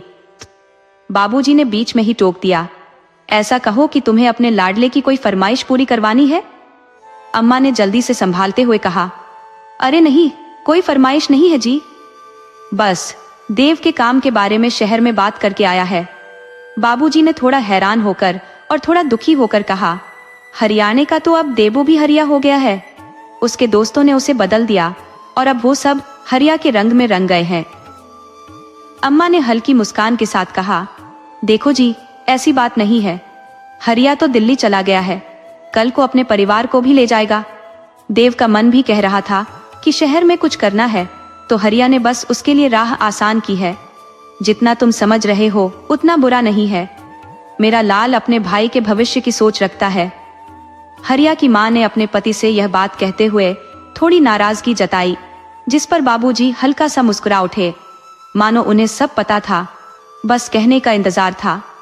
उन्होंने हरिया की मां से पूछा, हरिया की मां, तुम अपने आप को तसल्ली दे रही हो या मुझे? सीधी बात करो, आखिर कहना क्या चाहती हो? हरिया की अम्मा ने सोचा कि अब बात घुमाने का कोई मतलब नहीं है और सीधे ही कह दिया, हरिया चाहता है कि वो बहू को अपने साथ ले जाए। बाबूजी ने गहरी नजर से देखते हुए पूछा, पूछ रहा है या ये उसने खुद ही तय कर लिया? अम्मा ने बेटे का पक्ष लेते हुए कहा, आज तक उसने हमारी मर्जी के बिना कुछ किया है क्या? ऐसा कौन सा फैसला उसने अकेले ही ले लिया? बाबूजी ने गंभीरता से कहा, जब मुझ पर छोड़ा है तो मैं शाम को सोचकर बताऊंगा। इधर घर में हलचल मच गई। सबके मन में यही सवाल था कि बाबूजी का फैसला क्या होगा। ललिया अपने मन में उधेड़बुन में थी, सोच रही थी कि आखिर बाबूजी क्या फैसला लेंगे। हरिया ने उसकी बेचैनी भांपते हुए कहा, क्या सोच रही हो?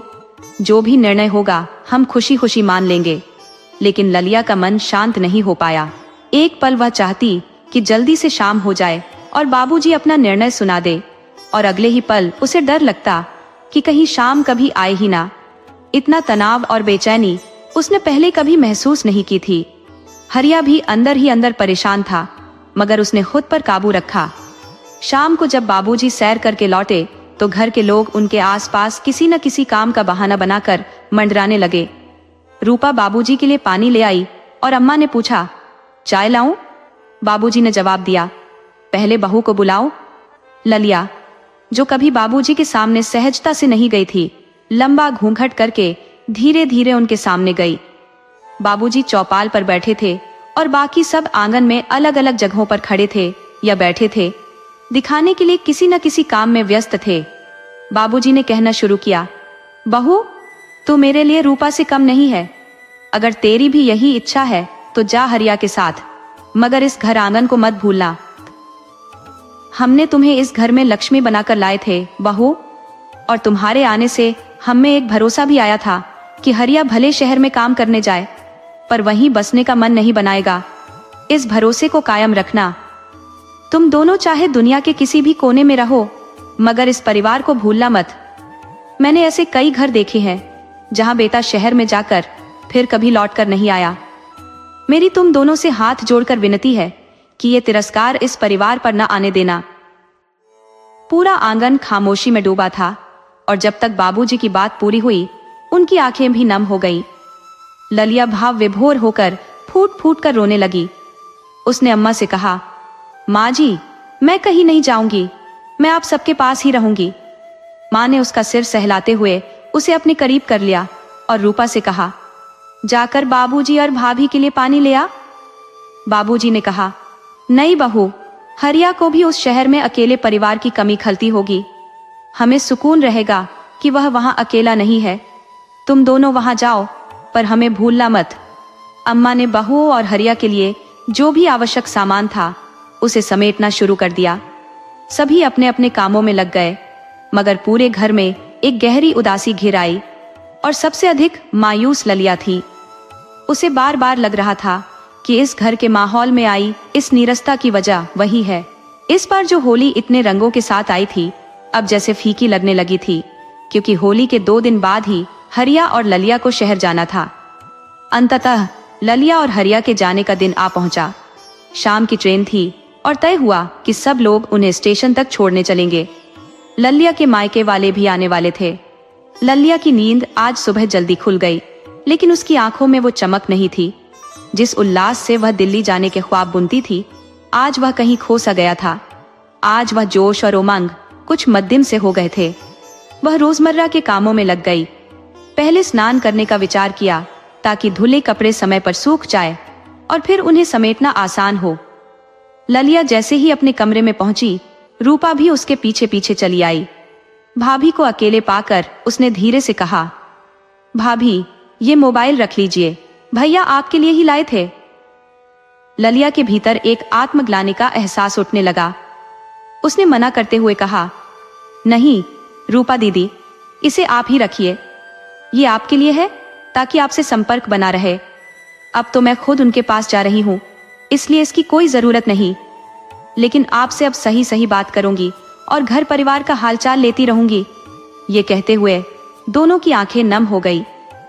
ललिया ने फिर से एक बात कहने के लिए अपना साहस जुटाया, दीदी एक और चीज है जो मैंने आपके लिए रखी है। उसने अपना बक्सा खोला और उसमें से वो खास साड़ी निकाली जो हरिया ने खासकर उसके लिए बड़े प्यार से खरीदी थी। उसने साड़ी रूपा की ओर बढ़ाते हुए कहा, इसे रख लीजिए रूपा दीदी। रूपा ने संकोच से कहा, नहीं भाभी, ये तो भैया आपके लिए लाए थे और फिर अम्मा भी नाराज होंगी, मैं इसे नहीं ले सकती। ललिया ने मुस्कुराते हुए कहा, दीदी अम्मा से कह दीजिएगा कि भाभी ने खुद दी है और मैं भैया से कह दूंगी कि मेरे लिए ऐसी एक और साड़ी ला दे। ये कहकर ललिया ने जबरदस्ती साड़ी रूपा के हाथों में थमा दी। तभी हरिया आ गया और मुस्कुराते हुए बोला, रूपा तुम्हारी भाभी ठीक कह रही है, ये सब अपने पास रख लो, मैं तुम्हारी भाभी को फिर से सब खरीद दूंगा। हरिया की इस मुस्कान और विश्वास ने ललिया के साहस को और बढ़ा दिया। शाम ढलते ही सब स्टेशन पर पहुंच गए थे। ललिया के मायके वाले पहले से ही वहां इंतजार कर रहे थे। ललिया की अम्मा उसे देखते ही भावुक हो उठी। आंसू छलकते हुए बोली, बिटिया तू यहाँ थी तो पास होने का सुकून था, हमारे पास नहीं थी तो भी यही थी, लेकिन मन को एक तसल्ली थी कि जब चाहे तुझे देख सकते हैं। अब तू दूर शहर जा रही है और अब तुझे देखने को भी तरसना पड़ेगा। हरिया के बाबूजी ने तुरंत बात संभाली, अभी भावुक होने का वक्त नहीं है, अभी तो इन दोनों को आशीर्वाद देकर खुशी खुशी विदा करने का वक्त है। ललिया के बाबा ने भी हाँ में हाँ मिलाई और बोले, हाँ बिटिया जहां भी रहे सुखी रहे और खूब तरक्की करे। वहीं रूपा की आंखें उदासी से भरी हुई थी। इतने में ट्रेन प्लेटफार्म पर आकर ठहर गई। हरिया ने जल्दी से अपनी जगह सुनिश्चित की, लेकिन उसके बाबूजी ने एक बार फिर उसे डांट लगाई। जब ये तय था कि बहू को लेकर जाओगे तो आरक्षित टिकट क्यों नहीं लिया? बताओ बहू ऐसे भीड़भाड़ वाले डिब्बे में कैसे सफर करेगी? हरिया की अम्मा से रहा नहीं गया, वे बीच में बोल उठी, अजी छोड़िए, ससुराल वालों के सामने उसे मत डांटिए, दोनों संभाल लेंगे। हरिया को भी अपने बाबूजी की बात सही लगी, लेकिन इस वक्त कुछ किया नहीं जा सकता था। तभी हरी बत्ती ने ट्रेन के प्रस्थान का संकेत दिया। दोनों ट्रेन में बैठ चुके थे और गाड़ी धीरे धीरे स्टेशन से आगे बढ़ने लगी। हर बीतते क्षण के साथ ललिया के अपने पीछे छूटते जा रहे थे और अंततः उसका धैर्य टूट गया। आंसू उसके गालों पर बह निकले। अब ललिया के आंसू बेकाबू हो चुके थे। न जाने कितनी बार उसने खुद को रोकने का प्रयास किया था, परंतु अंततः वे उसे अनसुना कर आंखों से बह निकले। हरिया के दिल में भी यह दृश्य कचोट रहा था। उसने एक बार फिर उसे समझाने का प्रयत्न किया, क्यों इतना मन भारी करती हो ललिया? हम एक नई दुनिया की ओर अग्रसर है, जहां हमें खुश रहना होगा। इसी खुशी में ही हमारी असली सफलता निहित है। हरिया के इन शब्दों ने एक क्षण के लिए ललिया को संतोष दिया। उसने खुद को एक बार फिर समझाया, आखिर इस दिन के लिए उसने कितनी प्रार्थनाएं की थी। यद्यपि ललिया का यह समय पर्वत जैसा भारी प्रतीत हो रहा था, लेकिन ट्रेन अपनी गति में थी, आगे बढ़ती जा रही थी। उस रात ललिया ने कुछ भी नहीं खाया, पुराने दिनों की स्मृतियों में डूबी डूबी सो गई। अगले दिन शाम होते होते जब ट्रेन दिल्ली के स्टेशन पर रुकी और ललिया नीचे उतरी, तो उसे ऐसा लगा जैसे वह इस भीड़ में कहीं खो जाएगी। उसने संपूर्ण बल से हरिया का हाथ थाम लिया। हरिया ने मुस्कुराते हुए उसे ढांढस बंधाया।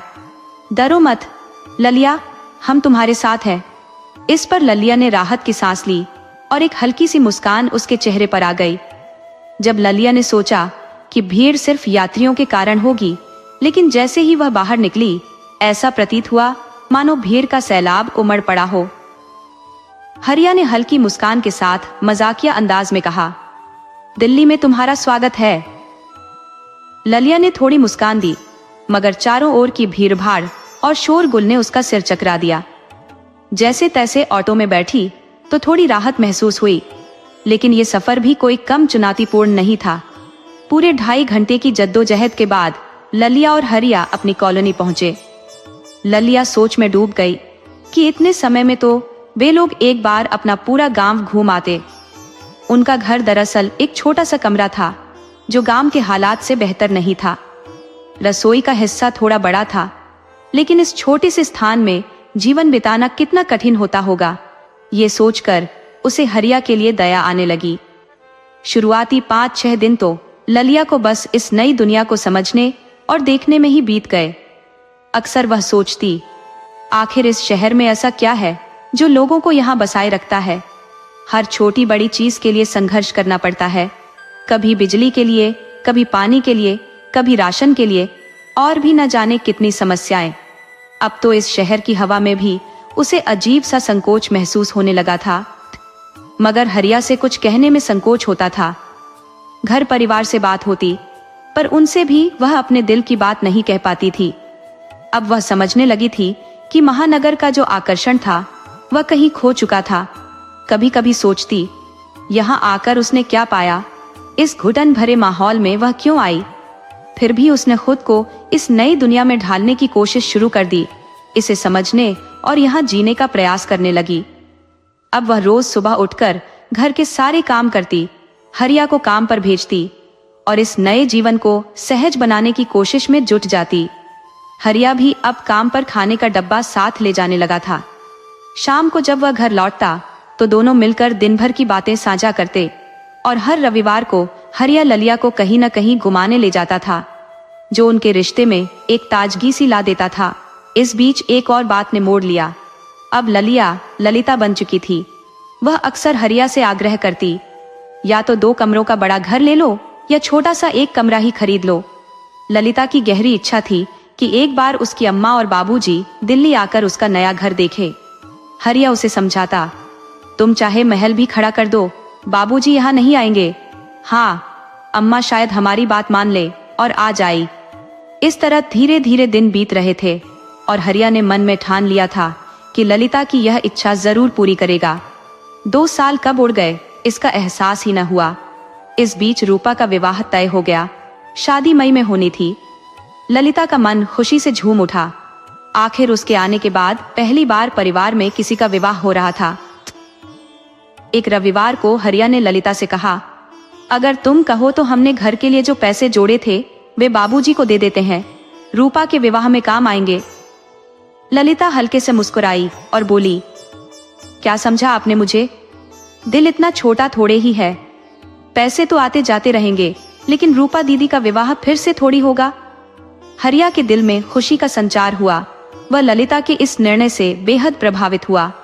वह कहने लगा, मैं आज ही बाबूजी को फोन करता हूँ। हालांकि ललिता का दिल थोड़ा उदास भी हुआ, क्योंकि उसने बड़ी मेहनत से वे पैसे जोड़े थे। कभी घर के राशन से बचत करके, तो कभी आस पड़ोस की महिलाओं की साड़ियों में मोती तार लगाने जैसे छोटे मोटे काम करके उसने 1-1 हजार रुपए जोड़े थे। जो कोई छोटी रकम नहीं होती। एक पल के लिए तो उसके मन में आया कि हरिया से कहे कि कुछ पैसे दे देते हैं और बाकी बचा कर रखते हैं, लेकिन संकोच ने उसे चुप करा दिया। उसने अपने दिल को समझा लिया। हरिया ने भी ठान लिया कि इस बार होली पर गांव जाने के बजाय अब वे गर्मियों में ही जाएंगे, ताकि रूपा के विवाह की तैयारी में मदद कर सके। अब वह दोगुने जोश से रूपा के विवाह के लिए योजनाएं बनाने में लग गया। बचपन की स्मृतियां मन में उमड़ने लगती तो हरिया की आंखें नम हो जाती। उसे इस तरह देखना ललिया के लिए नया अनुभव था। समय के साथ मन में पैसों को लेकर जो शंकाएं थी, वे भी धीरे धीरे धुंधलाती जा रही थी। एक दिन जब हरिया काम से लौटा तो ललिया पानी लेकर आई और पूछने लगी, बहुत उदास दिख रहे हो, क्या बात है? उस दिन हरिया वाकई चिंतित था। उसने बताया, दुकान पर साहब के एक मित्र आए थे और कह रहे थे कि कोई बीमारी फैल रही है जो केवल छूने से भी लग सकती है। ललिया सुनकर हैरान रह गई। छूने से फैलने वाली बीमारी? ये कैसी बीमारी है भला? हरिया ने थके स्वर में कहा। रुको, पहले आराम कर लो, फिर बताता हूं। ललिया बोली, थोड़ा ठहर जाओ, सीधे पानी पीने से तबीयत बिगड़ सकती है। हरिया रुक गया, पर उसका मन अजीब चिंता में डूब गया था। दिन भर दुकान पर इसी बीमारी की चर्चा चल रही थी। हर किसी के होंठों पर वही सवाल। हालात तब बिगड़ने लगे जब उनकी कॉलोनी से ही 3-4 लोग इस बीमारी का शिकार हो गए और उनके घर वालों को भी चपेट में ले लिया। हरिया और ललिया के संतान न होने के कारण थोड़ी राहत थी और ललिया का ज्यादा लोगों के यहाँ आना जाना भी नहीं था। हरिया भी काम से सीधे घर लौट आता था, लेकिन तब से जब हरिया ने इस बीमारी के बारे में सुना, उसने अपनी ओर से एहतियात बरतना शुरू कर दिया। ऐसे तनावपूर्ण माहौल में उसे अपने अम्मा बाबूजी की बहुत याद आ रही थी, पर वह अपनी बेचैनी ललिया के सामने प्रकट नहीं करना चाहता था। सब कुछ जैसे स्थिरता की ओर बढ़ रहा था, लेकिन इस बीमारी ने लोगों की जिंदगी में एक अनजाना भय और बेचैनी भर दी थी। धीरे धीरे बाजार भी बंद होने लगे। हरिया जिस कपड़ों की दुकान पर काम करता था, उसके मालिक ने सभी कर्मचारियों को अस्थायी अवकाश पर भेजते हुए कहा, हालात सुधरने पर फिर से बुला लेंगे। परंतु वापस बुलाने की तो कोई उम्मीद न रही। हालात दिनों दिन इतने बिगड़ गए कि एक दिन ऐसा आया जो न कभी देखा था न ही सुना। लॉकडाउन का ऐलान हुआ और समस्त यातायात के साधनों पर पाबंदी लग गई। ललिया और हरिया जैसे न जाने कितने लोग थे जिन्हें इस बंदी के कारण अनगिनत मुसीबतों का सामना करना पड़ा। वक्त बीतता रहा, लेकिन कमाई का कोई जरिया न बचा। जैसे खर्चों को नियंत्रित करने का हर प्रयास विफल होता जा रहा था। एक दरवाजा बंद करो तो दूसरा खर्चा सिर उठाए खड़ा मिलता। जो थोड़ा बहुत पैसा रूपा के विवाह के लिए जोड़ा था, वह भी अब धीरे धीरे खत्म होने लगा। ललिया के स्वभाव में खींच बढ़ती जा रही थी। आखिरकार एक दिन वह सहन नहीं कर पाई और हरिया से कह बैठी, अब इस महानगर से मन भर गया, घर लौट चलते हैं। हरिया अचंभित होकर बोला, अभी? हालात का अंदाजा नहीं है? आसपास सब घरों में दुबके बैठे हैं इस महामारी से डरकर, और तुम कह रही हो कि वापस चलो? ये मजाक है क्या? ललिया की आंखें छलछला उठी और वह बोली, और क्या करूं, सब कुछ उलझा हुआ सा लगने लगा है, समझ ही नहीं आ रहा। हरिया थोड़ी देर चुप रहा, फिर बोला, लेकिन बाहर निकलते हुए डर लगता है ललिया। एक बार यह बीमारी चिपक गई तो घर के सभी लोग इसकी चपेट में आ सकते हैं, और इस विशाल शहर में हमारे सिवा कोई नहीं है। परंतु आज ललिया के मन में किसी बात का भय नहीं था। दृढ़ता से बोली, जब तक घर में राशन और जेब में पैसे हैं तब तक डर लगता है, लेकिन जब ये सब खत्म हो जाएगा तब देखूंगी कि कौन सा डर तुम्हें रोकता है, तब देखूंगी कि कितने साहसी हो तुम। हरिया को उसकी बात में कुछ गलत न लगा। कुछ क्षण वह खामोश बैठा रहा, फिर बिना कोई जवाब दिए घर से बाहर निकल गया। शाम ढलने को थी, मगर हरिया का कहीं अता पता न था। ललिया को अब अफसोस होने लगा कि उसने आवेग में आकर इतनी बातें कह दी, वो भी ऐसे कठिन वक्त में। उसे अपने पति का संबल बनना चाहिए था, न कि उन पर इल्जाम लगाना। मन ही मन उसने ठान लिया कि हरिया जब घर लौटेगा तो वह उनके कदमों में गिरकर क्षमा मांगेगी। पति की पसंद के साबूदाने का पोहा भी उसने बनाया और प्रतीक्षा में बैठ गई। रात गहरी होती जा रही थी। फिर आखिरकार हरिया दरवाजे पर दिखाई दिया। उसे देखते ही ललिया ने राहत की सांस ली और दौड़कर पानी लेकर उनकी सेवा में लग गई।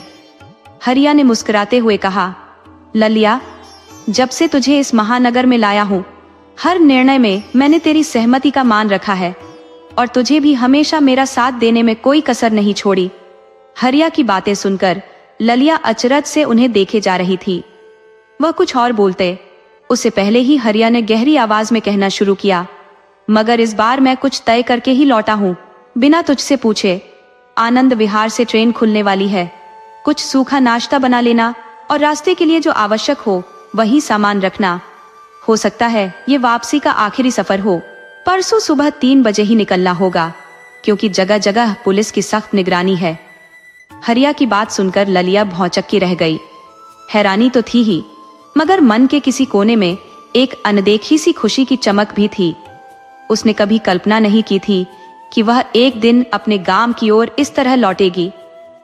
अपने निवास स्थान की ओर लौटने के लिए चेहरे को छुपाकर चलना पड़ रहा था। हरियावास के व्यवहारों को समझने में असमर्थ थी, इसलिए उसने पूछा, अगर मन में कोई संदेह हो तो बता देना चाहिए। ललिता ने बेहद शांत स्वभाव में उत्तर दिया, भोले जी नहीं, जब आप मेरे साथ होते हैं तो संदेह की क्या आवश्यकता। वह मन में विचार कर रही थी कि अब माँ पापा को यह बात बताऊं या नहीं। हरिया ने कहा, अरे नहीं, अभी किसी को कुछ कहने की जरूरत नहीं है। उसे नहीं पता था कि कैसे पहुंचना है। अगर रास्ते में यह महामारी पकड़ लेती है तो भी आस पड़ोस में किसी को बताने की आवश्यकता नहीं है। तुम बस जाने की तैयारी कर लो। ललिया ने सहमति में सिर हिला दिया और तैयारियों में लग गई। 2 दिन बाद सुबह सुबह सभी सामान बंधाकर उसने पूरी तैयारी कर ली। उसने अपनी सामग्री पर एक संक्षिप्त नजर डाली और हरिया में चारों ओर देखा। घर में ताले लगाने से पहले एक वस्तु को अपने हाथों से छूना चाहती थी। उसे नहीं पता था कि फिर कब आना होगा या नहीं। यही सब सोच समझकर वह बाहर आई। उसने ताला लगा दिया और दोनों निकल पड़े। आज फिर 2 कोर भरे गए। ललिया की आंखों में आंसू थे, लेकिन शहर से दिल अब भी बंधा हुआ था। मन शांति से भरा हुआ था, लेकिन घर तो घर ही था। एक दिन का जोड़कर हरिया और ललिया ने अपना छोटा सा निवास स्थान बनाया था और आज ऐसे दिन आ गए थे कि सब कुछ छोड़कर जाना पड़ रहा था। आनंद विहार पहुंचते ही जमीन पैरों तले खिसक गई। ट्रेन का कोई पता नहीं था। हरिया ने ललिया को एक स्थान पर बैठाकर कहा, तुम रुको जरा ललिया, मैं उस व्यक्ति से मिलकर आता हूँ जिसने टिकट के बारे में बताया था। ललिया घबराई हुई एक कोने में चुपचाप बैठ गई। जब काफी देर बाद भी हरिया नहीं लौटा तो ललिया की मन में तरह तरह की शंकाएं उमड़ने लगी। फिर भी वह अपने मन को सांत्वना देने का प्रयास करती रही, लेकिन विचारों की जकड़न थम नहीं रही थी। करीब 1.5 घंटे के इंतजार के बाद हरिया निराश सा लौट आया। ललिया ने राहत की सांस ली, लेकिन हरिया के चेहरे पर उलझन देख खुद को रोक न सकी। उसने धीरे से पूछा, क्या हुआ जी, आप इतने चिंतित क्यों लग रहे हैं? क्या ट्रेन निकल गई या फिर हम आने में देर कर बैठे? कोई और ट्रेन नहीं मिलेगी क्या? कुछ तो कहिए। हरिया निःशब्द बैठा रहा। उसकी चुप्पी ललिया के दिल की बेचैनी और भी बढ़ा गई। वह समझने की कोशिश कर रही थी कि आखिर हुआ क्या है। काफी पूछताछ के बाद हरिया ने थकी हुई आवाज में बताया, इस आदमी ने 5,000 रुपए लेकर टिकट का वादा किया था। अब वह दिखाई नहीं दे रहा है और स्टेशन पर लोग कह रहे हैं कि कोई ट्रेन नहीं चलने वाली। अब समझ में नहीं आ रहा कि क्या करे। ये सुनते ही ललिया का दिल टूट सा गया, लेकिन फिर भी उसने हरिया की ओर देख तसल्ली से कहा, तो क्या हुआ? अगर एक रास्ता बंद हुआ है तो दूसरा खुल ही जाएगा, आप चिंता मत कीजिए। इतने में हरिया और ललिया के कानों में भोजपुरी में कुछ आवाजें पड़ी। दोनों की आंखों में एक आशा की चमक उभरी और वे उस दिशा में देखने लगे कि ये आवाजें कहां से आ रही हैं। थोड़ी दूरी पर उन्हें कुछ लोग एक जगह जमा होकर योजना बनाते दिखे, जैसे आगे बढ़ने का कोई मार्ग खोज रहे हों। हरिया और ललिया शीघ्रता से वहां पहुंचे और पहुंचते ही पूछ बैठे, आप सभी लोग कहां के हैं और किस दिशा में जाने का इरादा कर रहे हैं? उनमें से एक व्यक्ति ने उत्तर दिया, हम सभी इसी काम की तलाश में यहां थे, पर अब सोच रहे हैं कि घर लौट जाना ही बेहतर है। हरिया ने उत्सुकता से पूछा, कैसे लौटेंगे? क्या कोई उपाय या मार्ग निकाला है? उनमें से एक ने जवाब दिया, हाँ, हमने कुछ इंतजाम कर रखा है। हरिया ने फिर सवाल किया, आप लोग कहाँ लौटना चाह रहे हैं? किसी ने कहा, हाजीपुर। हरिया और ललिया ने एक दूसरे की ओर देखा। उनकी आंखों में आशा की हल्की चमक उभर आई। हरिया ने अपने हाथ जोड़कर निवेदन किया, हमें भी मुजफ्फरपुर जाना है। अगर आप हमें भी अपने साथ ले चलेंगे तो बहुत बड़ा एहसान होगा। जैसे आप यात्रा करेंगे वैसे हम भी आपके साथ हो जाएंगे। बस हमें अपने साथ ले चलिए, जीवन भर आपके आभारी रहेंगे। हरिया यह बोल रहा था और ललिया अपने आंचल का कोना दांतों तले दबाए भीतर ही भीतर सिसक रही थी। तभी उनमें से एक गंभीर चेहरे वाले व्यक्ति ने कहा, अरे इस कठिन समय में अपने ही सफर का कोई ठिकाना नहीं है, अब इन्हें भी साथ ले चलो भाई। कुछ और भी सोचना है, हमारा सिर मत खाओ। शंकर ने, जो उस समूह का रौबदार व्यक्तित्व था, तीखे लहजे में कहा, यह खुद ही नहीं समझ पा रहे हैं कि हमें क्या करना है। कठिन समय है, कोई ठिकाना भी नहीं है, और तुम हो कि सिर पर बोझ डालने में लगे हो। नहीं भैया, हमारी जान छोड़ो और कुछ और रास्ता देखो। ये सुनकर हरिया खामोश हो गया। उसकी नजदीकी मंशा को भांपते हुए ललिया ने फिर से सोचा कि एक बार विनती कर लेनी चाहिए। बिना अधिक विचार किए वह उन सभी के पास जाकर मिन्नत भरे स्वर में बोली, भैया बहुत बड़ी मुश्किल में है हम। मेरी ननद की शादी है और हम घर के बड़े भाई भाभी होने के नाते वहां होना अनिवार्य है। थोड़ी देर और रुक सकते थे, लेकिन कब समय सही होगा कौन जानता है। आपकी बड़ी कृपा होगी भैया। यही तो हमारे देश का मर्म है, यह रिश्तों का गहरा मोल है। भैया सुनते ही वे लोग थोड़े सहज हो गए। सबसे वरिष्ठ व्यक्ति ने, जो वहीं खड़ा था, कहा, चलो इन्हें भी अपनी औरतों के साथ ले चलेंगे। ये सुनकर शंकर को अचरज हुआ। उसने कहा, चाचा आप मान गए? अगर हर किसी की बात सुनोगे तो यह मेला लग जाएगा। चाचा ने ठंडे स्वर में जवाब दिया, इसने मुझे अपनी बहन की याद दिला दी है। इसे ले जा सकते हैं, मगर इसके अलावा किसी और को साथ मत जोड़ना। शंकर ने जाकर हरिया से कहा, चलो हमारे साथ चल सकते हो, मगर रास्ते में हर किसी को सतर्क रहना पड़ेगा। यदि कहीं पुलिस का सामना हुआ तो स्थिति संभालनी होगी। समझ गए ना?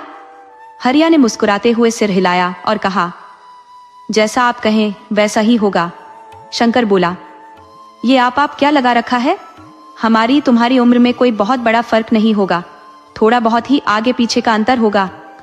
मुझे बस शंकर बुलाओ, समझी? और तुम्हारा नाम क्या है? हरिया ने उत्तर दिया, जी हरीश चंद्र। इस पर शंकर मुस्कुराते हुए बोला, तो फिर तुम्हें हरीश ही पुकारूंगा, ठीक रहेगा? हरिया भी मुस्कुराते हुए बोला, जी बिल्कुल ठीक रहेगा। सभी निकल पड़े। तय हुआ कि जितनी दूर तक पैदल जा सके चलेंगे, और जब अंधेरा होगा तब गाड़ी में सफर करेंगे। 3 मारुति वैन साथ थी, लेकिन एक दूसरे के पीछे नहीं चलती थी। सब कुछ सही तरीके से चल रहा था। हरिया और ललिया अब सबके साथ घुल मिल गए थे। आपसी समझ भी अच्छी बनने लगी थी।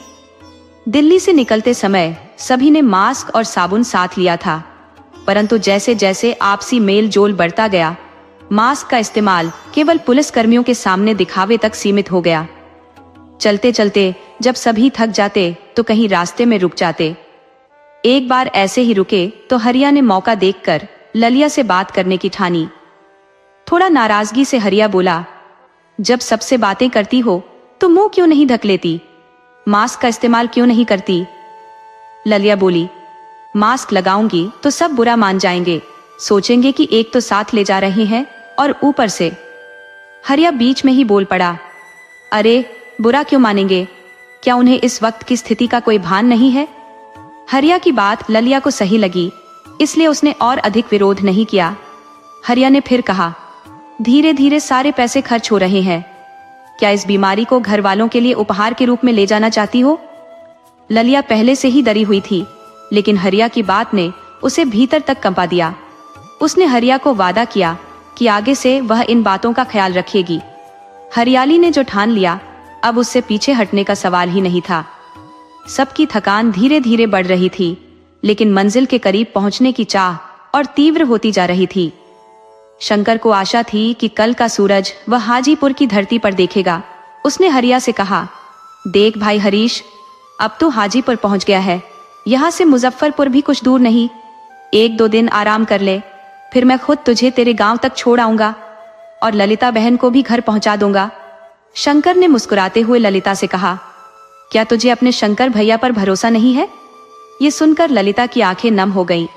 आंसू पोंछते हुए वह बोली, भरोसा क्यों नहीं होगा शंकर भैया, आपने हमारे लिए कितना कुछ किया है। शंकर हंसते हुए बोला, तो बस तुम्हें हाजीपुर में रुकना होगा। लेकिन उधर हरिया के मन में एक अलग ही गणना चल रही थी। हाजीपुर पहुंचने के बाद हरिया ने शंकर से कहा, भाई शंकर, अब हम अपने गांव ही चले चलते हैं। यहाँ भी स्कूल पर ही ठहरना पड़ेगा और वहां भी जब हालात सही होंगे फिर वापस आ जाएंगे। हाजीपुर तो तेरे लिए ससुराल की तरह है, क्योंकि तू ललिता का भाई है।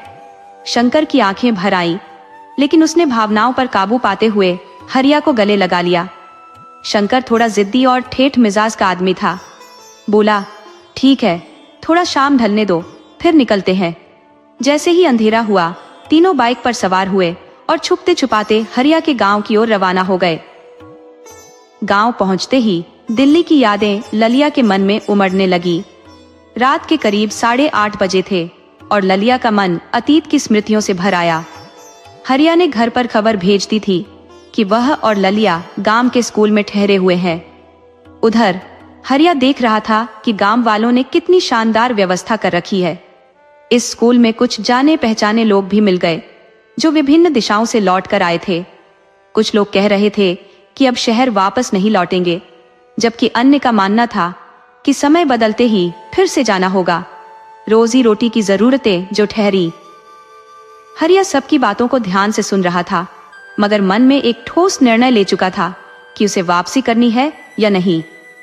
इस बीच जब शंकर ने लौटने की बात छेड़ी तो हरिया बोला, भाई रोकूंगा नहीं, मगर कल सुबह सुबह ही निकलना, ताकि उजाला होते होते अपने गांव पहुंच सको। बाबूजी भी आ रहे हैं, उनसे मुलाकात हो जाएगी। इतने दिनों की आत्मीयता ने दोनों के बीच अनकहा बंधन बांध दिया था और शंकर ठहर गया। थोड़ी ही देर में हरिया के अम्मा, बाबूजी और दूर के चाचा वहां पहुंचे। हरिया ने उन्हें दूर से ही रुकने का संकेत दिया। बाबूजी उन्हें रास्ते भर समझाते आए थे कि क्या करना है क्या नहीं। अपने बच्चों को सकुशल सामने देखकर अम्मा की आंखें मानो विश्वास नहीं कर पा रही थी। वह रो पड़ी और बोली, कैसा अजीब दौर आ गया है। जिन बच्चों को सीने से लगाकर बड़ा किया, आज उन्हें गले लगाने से सब मना कर रहे हैं। हरिया ने मुस्कुराते हुए कहा, अरे अम्मा, अब आपके सामने हूँ, बस इतना ही बहुत है। अब लाओ खाने का डिब्बा दो, बड़ी भूख लगी है। हाँ, और सुनो, इनसे मिलो, ये है शंकर। जब हम दिल्ली से निकले तब इन्हें और इनके परिवार को देखा, जिन्होंने हमारा बहुत ख्याल रखा। हमारे लिए तो जैसे बेटा बेटी बन गए थे। शंकर ने वहीं बैठते हुए हाथ जोड़कर अम्मा को प्रणाम किया और कहा, अरे अम्मा, उल्टा इन्होंने ही हमारा ख्याल रखा। अब तो हम सब एक ही परिवार जैसे हो गए हैं। अम्मा की आंखों में नमी उभर आई और उन्होंने दयाशंकर को खूब आशीर्वाद दिया। फिर जब हरिया सबसे विदा लेने लगा तो अम्मा ने कुछ कदम चलने के बाद ललिया को वापस बुलाया और कहा, सुन लो, वहां घर पर ढंग से रहना, हमारी इज्जत का ख्याल रखना, तुम हरिया की बहू हो। तभी बाबूजी ने अपने कंधे से गमछा निकालकर हरिया की ओर उछाला। हरिया ने तुरंत लपक कर उसे थाम लिया, थोड़ा चौंकते हुए। बाबूजी मुस्कुराकर बोले, इससे चेहरा ढक लेना। हरिया ने थोड़ा हैरान होकर पूछा तो बाबूजी हंसते हुए बोले, चेहरा ढका रहेगा तो लोग समझेंगे कि यह बहू साथ है। बाबूजी के कहने की देर थी और सब हंसी में फूट पड़े। इसके बाद अम्मा, बाबूजी और देबू वापस लौट गए। अगली सुबह पौ फटने से पहले ही शंकर ने फिर से मिलने का वादा किया और अपने गांव की ओर निकल पड़ा। आगे के दिनों में अम्मा और बाबूजी हरिया और ललिया से मिलने आते रहे। दिन में बाबूजी और रात को अम्मा। हरिया ने कई बार उन्हें मना किया कि स्कूल में आने की जरूरत नहीं है, मगर वो कहाँ मानने वाले थे। इस तरह पखवाड़ा बीत गया और इस देखभाल और आशीर्वाद की बदौलत हरिया और ललिया दोनों स्वस्थ हो गए। आज अम्मा सुबह से ही खीर, दाल और पूड़ी बनाने में लगी थी। गांव में रिवाज था कि बहू का स्वागत खीर से करना चाहिए, तो अम्मा ने हरिया की पसंद के और भी कई व्यंजन तैयार कर रखे थे। घर में उत्सव का माहौल था, जैसे हर तरफ खुशी की हलचल फैली हो। सुबह से ही सबकी निगाहें हरिया और ललिया के आगमन पर टिकी थी। रूपानी ने घर के हर आंगन पर रंगोली सजा रखी थी। फिर वो क्षण भी आया जब हरिया और ललिया ने घर में कदम रखा। ललिया ने अम्मा का मान रखते हुए अपना सिर झुकाया और उनके पैर छूते हुए गले से लगा लिया। अम्मा की आंखों में आंसू छलक उठे और उन्होंने कहा, आखिरकार तुम सब लौट आए हो। टीवी पर खबरें सुन सुनकर दिल बैठा जा रहा था। मेरे बच्चे ठीक होंगे या नहीं, यही चिंता रहती थी। पर अब तो तुम सब आ गए हो, अब कोई डर नहीं। हरिया ने माँ को बीच में रोकते हुए कहा, अब हम वापस आ गए हैं माँ, और अब कहीं नहीं जाएंगे। अम्मा और बाबूजी को तो यकीन ही नहीं हो रहा था कि उनका बेटा सच में ऐसा कह रहा है। बाबूजी भावुक होकर बोले, सच कह रहे हो बेटा? हरिया ने सिर हिलाकर हामी भरी। हाँ बाबूजी, अब यहीं रहकर आपका सहारा बनूंगा, और अगर कभी मन भटकेगा तो बस मुजफ्फरपुर जाऊंगा। बाबूजी खुशी से फूले नहीं समा रहे थे और बोले, अरे ओ हरिया की अम्मा, जल्दी से खीर पूरी लाओ, आज तो जैसे लक्ष्मी हमारे आंगन में लौट आई है। अम्मा भी मुस्कुराते हुए बोली, हाँ हाँ क्यों नहीं, अभी लाती हूँ। भगवान ने चाहा तो लक्ष्मी के साथ साथ कुछ दिनों में बाल गोपाल भी हमारे आंगन में खेलेंगे। हरिया ने हैरानी से ललिया की ओर देखा तो वो मुस्कुरा रही थी। उसे अब समझ आया कि इतनी देर तक ललिया अम्मा से क्यों चिपकी रही। शायद ऐसी खुशी हरिया ने कभी महसूस नहीं की थी। इस तरह हरिया और ललिया अपने परिवार से फिर से जुड़ गए। पूरा परिवार हर्षोल्लास में डूब गया था। लॉकडाउन के कारण फैली कोरोना महामारी ने अनगिनत लोगों को उनसे छीन लिया था जो उन्हें प्यारे थे। जो भाग्यशाली थे वही अपने परिवार से फिर से मिल पाए थे।